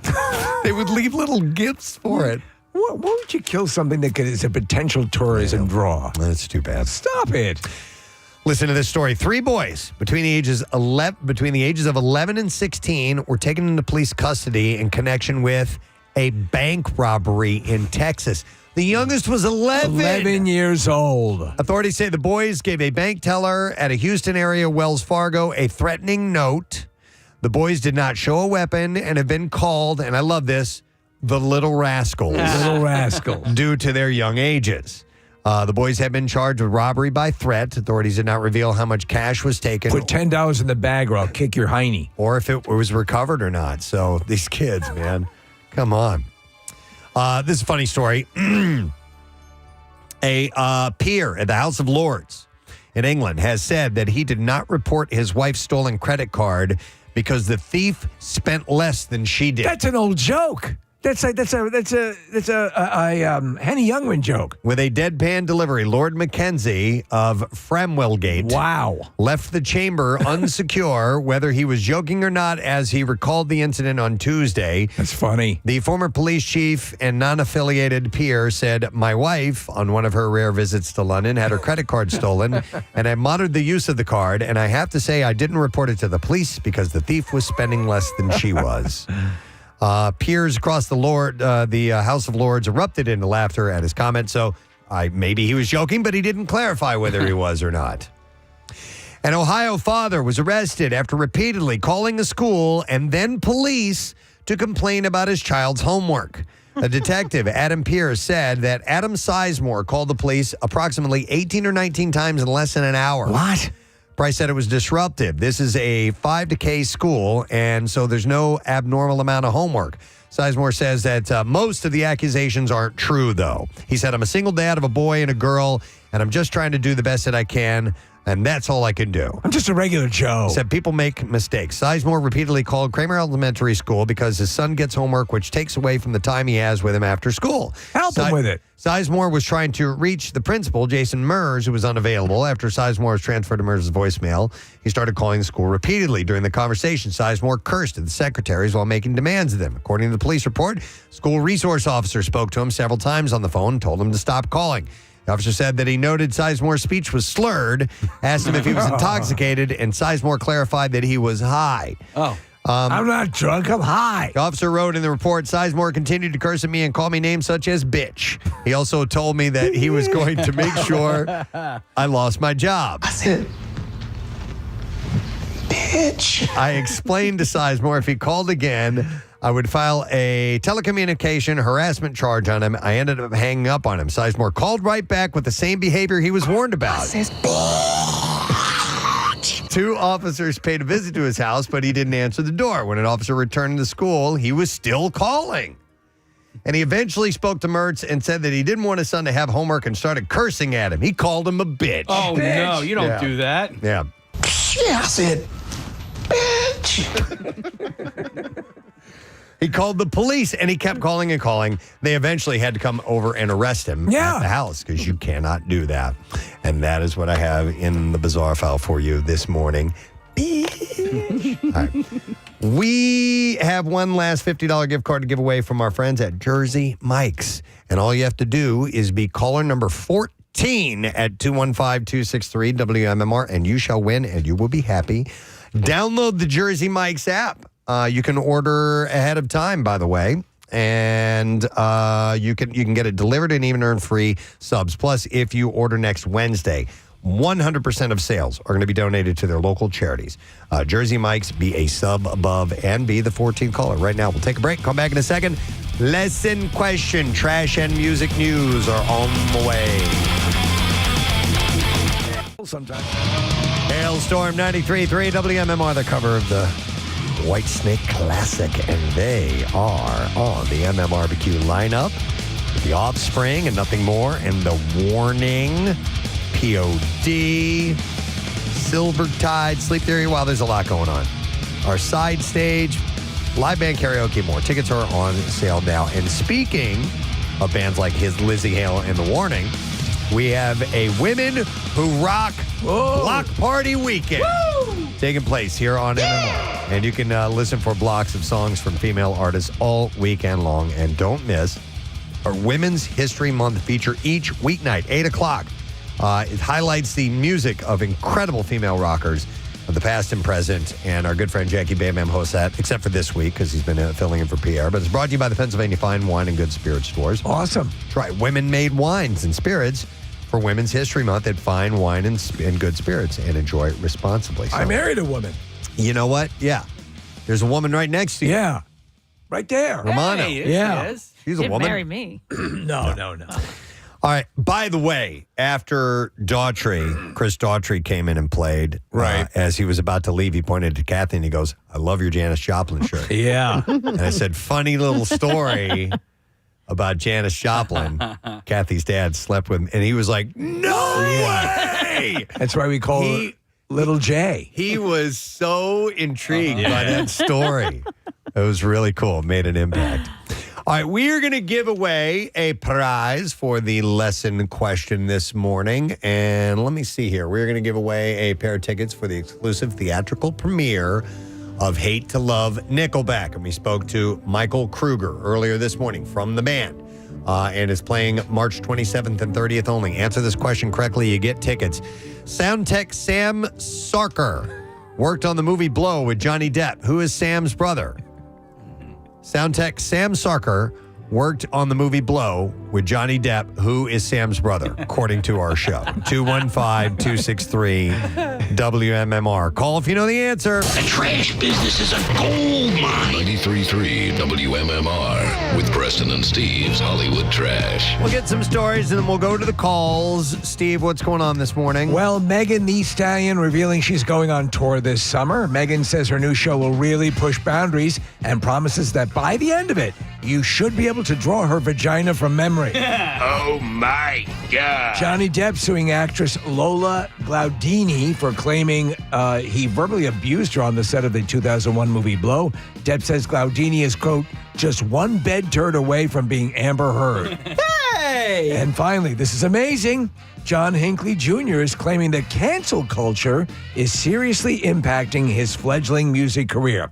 Hinckley says people get so weird when they find out you attempted to assassinate a president after failing to kill Jodie Foster. That's your Hollywood trip. All righty, let's see if somebody knows the answer to this question. Sound tech Sim Soccer worked on the movie Blow with Johnny Depp, who is Sam's brother. 215-263 WMMR. We'll go to Debbie, see if she's got the answer. Hi, Debbie. Good morning. Hey, bitches. Hey, what? All right, Debbie, who is Sam Sarker's brother? Dick. Yes. Dick Sarker. Hang on a second, Debbie. A pair of tickets for the exclusive theatrical premiere of Hate to Love Nickelback, which is in select theaters March 27th and 28th only. Tells the authentic story about the band from their humble beginnings in Hanna, Alberta, to the explosive global success in 2001 and the highs and lows that followed. And for tickets and information, visit nickelbackfilm.com. Another chance to win tickets at WMMR.com. Now, Preston and Steve's Music News on 93.3 WMMR. Brought to you this morning by Dermatology Associates of Plymouth Meeting, recruiting for a non-segmental vitiligo study to test an investigational medication. Adults 18 and older can register. Go to PlymouthMeetingDermatology.com. Ozzy Osbourne's vocals are up front on Billy Morrison's new single called Crack Cocaine. The collaboration also includes Steve Stevens from the Cult and Billy Idol's band on guitar, and all three wrote the song. So I didn't really know who Billy Morrison was. No, not at all. Turns out I met him. He is Billy Idol's longtime rhythm guitarist, and when they were playing at the MMRBQ, he was one of the first people that came in off of the bus and was hanging around back in the hallway. I chatted with him, said hi. I didn't know who he was. Billy's co-writer? Well, I don't know. Okay. I don't know if he's co-written Billy Idol songs or not. Right. But he's definitely a member of the band, and he's got this solo song out. It does feature Steve Stevens and Ozzy as well. Ozzy said, "I was in the same room as Billy and Steve. The lyrics just came out of the blue. It was written in about 20 minutes of his music video that was released. And the song will be on a solo album, The Morrison Project, which is out on April 19th. That's my name. That is your name. Poison drummer Ricky Rocket will ride the Distinguished Gentleman's Ride with fellow men and women across the globe. The event is set to raise funds and awareness for prostate cancer. You had prostate cancer. I absolutely did. Morrison and prostate cancer. I'm winning. And men's health as well. About that, he said, men die on average 6 years earlier than women for largely preventable reasons. The number of men that are suffering is growing, and we need to do something about that. The ride gathers bikers of classic and vintage-style motorcycles and takes place May 19th in Los Angeles. Steve Perry took to social media. My name's Steve. No, but you do have something in common, which I'm going to get to in this story. All right. Steve Perry took to social media to share his reaction to Don't Stop Believin'. You like that song. Oh, that's one of my... Yes! Yeah. You don't stop believing. Never! Being titled as the biggest song of all time. I didn't know this. I use Time every day. Named that by Forbes magazine after it reached 18 times platinum. You know, there's that. We talk about a seminal song, and I mean that in the most seaman kind of way. Yeah. It is. Who doesn't love this song? I was wearing my Don't Stop Believin' shirt yesterday. Yes, and is that an authentic? Is that a... No, it's not an authentic Journey shirt? Escape tour shirt, but I found it in a store, and I'm like, I got to have that. Love the artwork from that album. Me too. Yeah. Have you guys seen the trailer for the Ryan Gosling movie, The Fall Guy? Yes. So there are two different trailers. The first one uses a Bon Jovi song. The second one uses this song, and it's a bit of a remix, but it's the original version, and it looks fantastic. It looks really cool. Is there a graphic that is synonymous with the title of the song, Don't Stop Believin'? Not that I know of. Okay. Why? I was just thinking for the blood drive, Don't Stop Bleeding. Don't Stop Bleeding. Okay. But if there was a graphic that you would go, oh, yeah, that makes perfect sense, but it doesn't. So let's just pretend like I didn't say any words. Jot that down. We'll bring it up in a meeting where we discuss such things. We're going to file that under Who Gives a... Oh, man. Here, I'm writing it down right now. That happened. There we go. Written. So he actually, Perry said when the article came out, he was emotionally stunned and it made him think of his parents. He said, by that I mean, though I lost them both years ago, I was so happy for them because they are truly the reason that this is happening. My dad was a singer, and both of them were very musical. His mother was Marion Sorker, and his dad was Dick Sorker. He went on to thank them and said, so on behalf of my mom and dad, I thank every one of you for so many years of support. Don't Stop Believin' was on the Escape album, released in 1981. It was written by Steve Perry, Neil Schon, and Jonathan Cain. At the time it was released, Steve Perry was 32. He is now 75 years old. And the final story, David Bowie, rock and roll star, 5 CD and 1 Blu-ray audio set that explores David Bowie's journey from February 1971 through the creation of Ziggy Stardust character and beyond, will be out on June 14th. It includes UK radio sessions, TV performances, live tracks from Ziggy and the Spiders' 1972 show at Boston Music Hall. The set touts 29 unreleased tracks, covers, and early songwriting demos, as well as a vinyl album. So our Bowie week here, right, which is a big thing. Are we the, Marissa, are we the preeminent Bowie week celebrators in the country? Or did we start it? Philly loves Bowie week. You mean Philadelphia? Yeah. Oh, I know that he has a strong connection here. That's a good question. Let's just say yes. The owner of Doobies has been leading it. She had some association with it, as well as some of our friends at XPN. Because I know some other. Yes, I'm going to say yes. Yeah. Steve. Yeah. Yes. Yeah, yes. Yes. All right, and that is the last story in music news. I have something to give away before we take our final break. We have some tickets for tonight's Argentina versus El Salvador friendly, and it's at the Link tonight. We have I have 4 pairs of these. Wow. Yeah, so buddy. let's start with tickets. Let's start with caller number 5. So we'll take 5, 6, 7, 8 at 215-263. What do you think of after that? WMMR. Okay, thank you. Who do we appreciate? Nick thinks that. That's 2468. Oh, yeah. Not in my head. Okay. We'll take a break. We'll come back in a second. We'll wrap things up and give away our word of the week. You remember his countdown with Pierre. Yeah, this is true. This is true. We'll be right back. Stay with us. It's going to be awesome. Mammoth on 93.3 WMMR. Everything that rocks. Remember when he played MMRBQ? Uh-huh. Yeah. Wolfgang Van Halen did a great set at that show. And we got more of those events coming up in September. Tickets for MMRBQ on sale now. Epiphany, the name of that song, by the way. 1042. I want to thank a few people for this morning's program. First of all, we had Mike Kruger of Nickelback. Yay! Really cool guy. He was. He just speaks plainly. Yep. And we talked about the movie that they have out. It's 2 nights only, March 27th and 30th. It is called Hate to Love Nickelback, and we had a great conversation with him. Talk about great. Daughtry was here this morning. Performed live in the studio. Chris Daughtry's voice sounded unbelievable. It was very impressive. Powerful and clear and without flaw this morning. So we thank him for being here, playing tonight in Atlantic City at the Hard Rock Estes Arena, and Breaking Benjamin on that bill tonight as well. And thank you to Jersey Mike's. Bringing by our goods this morning.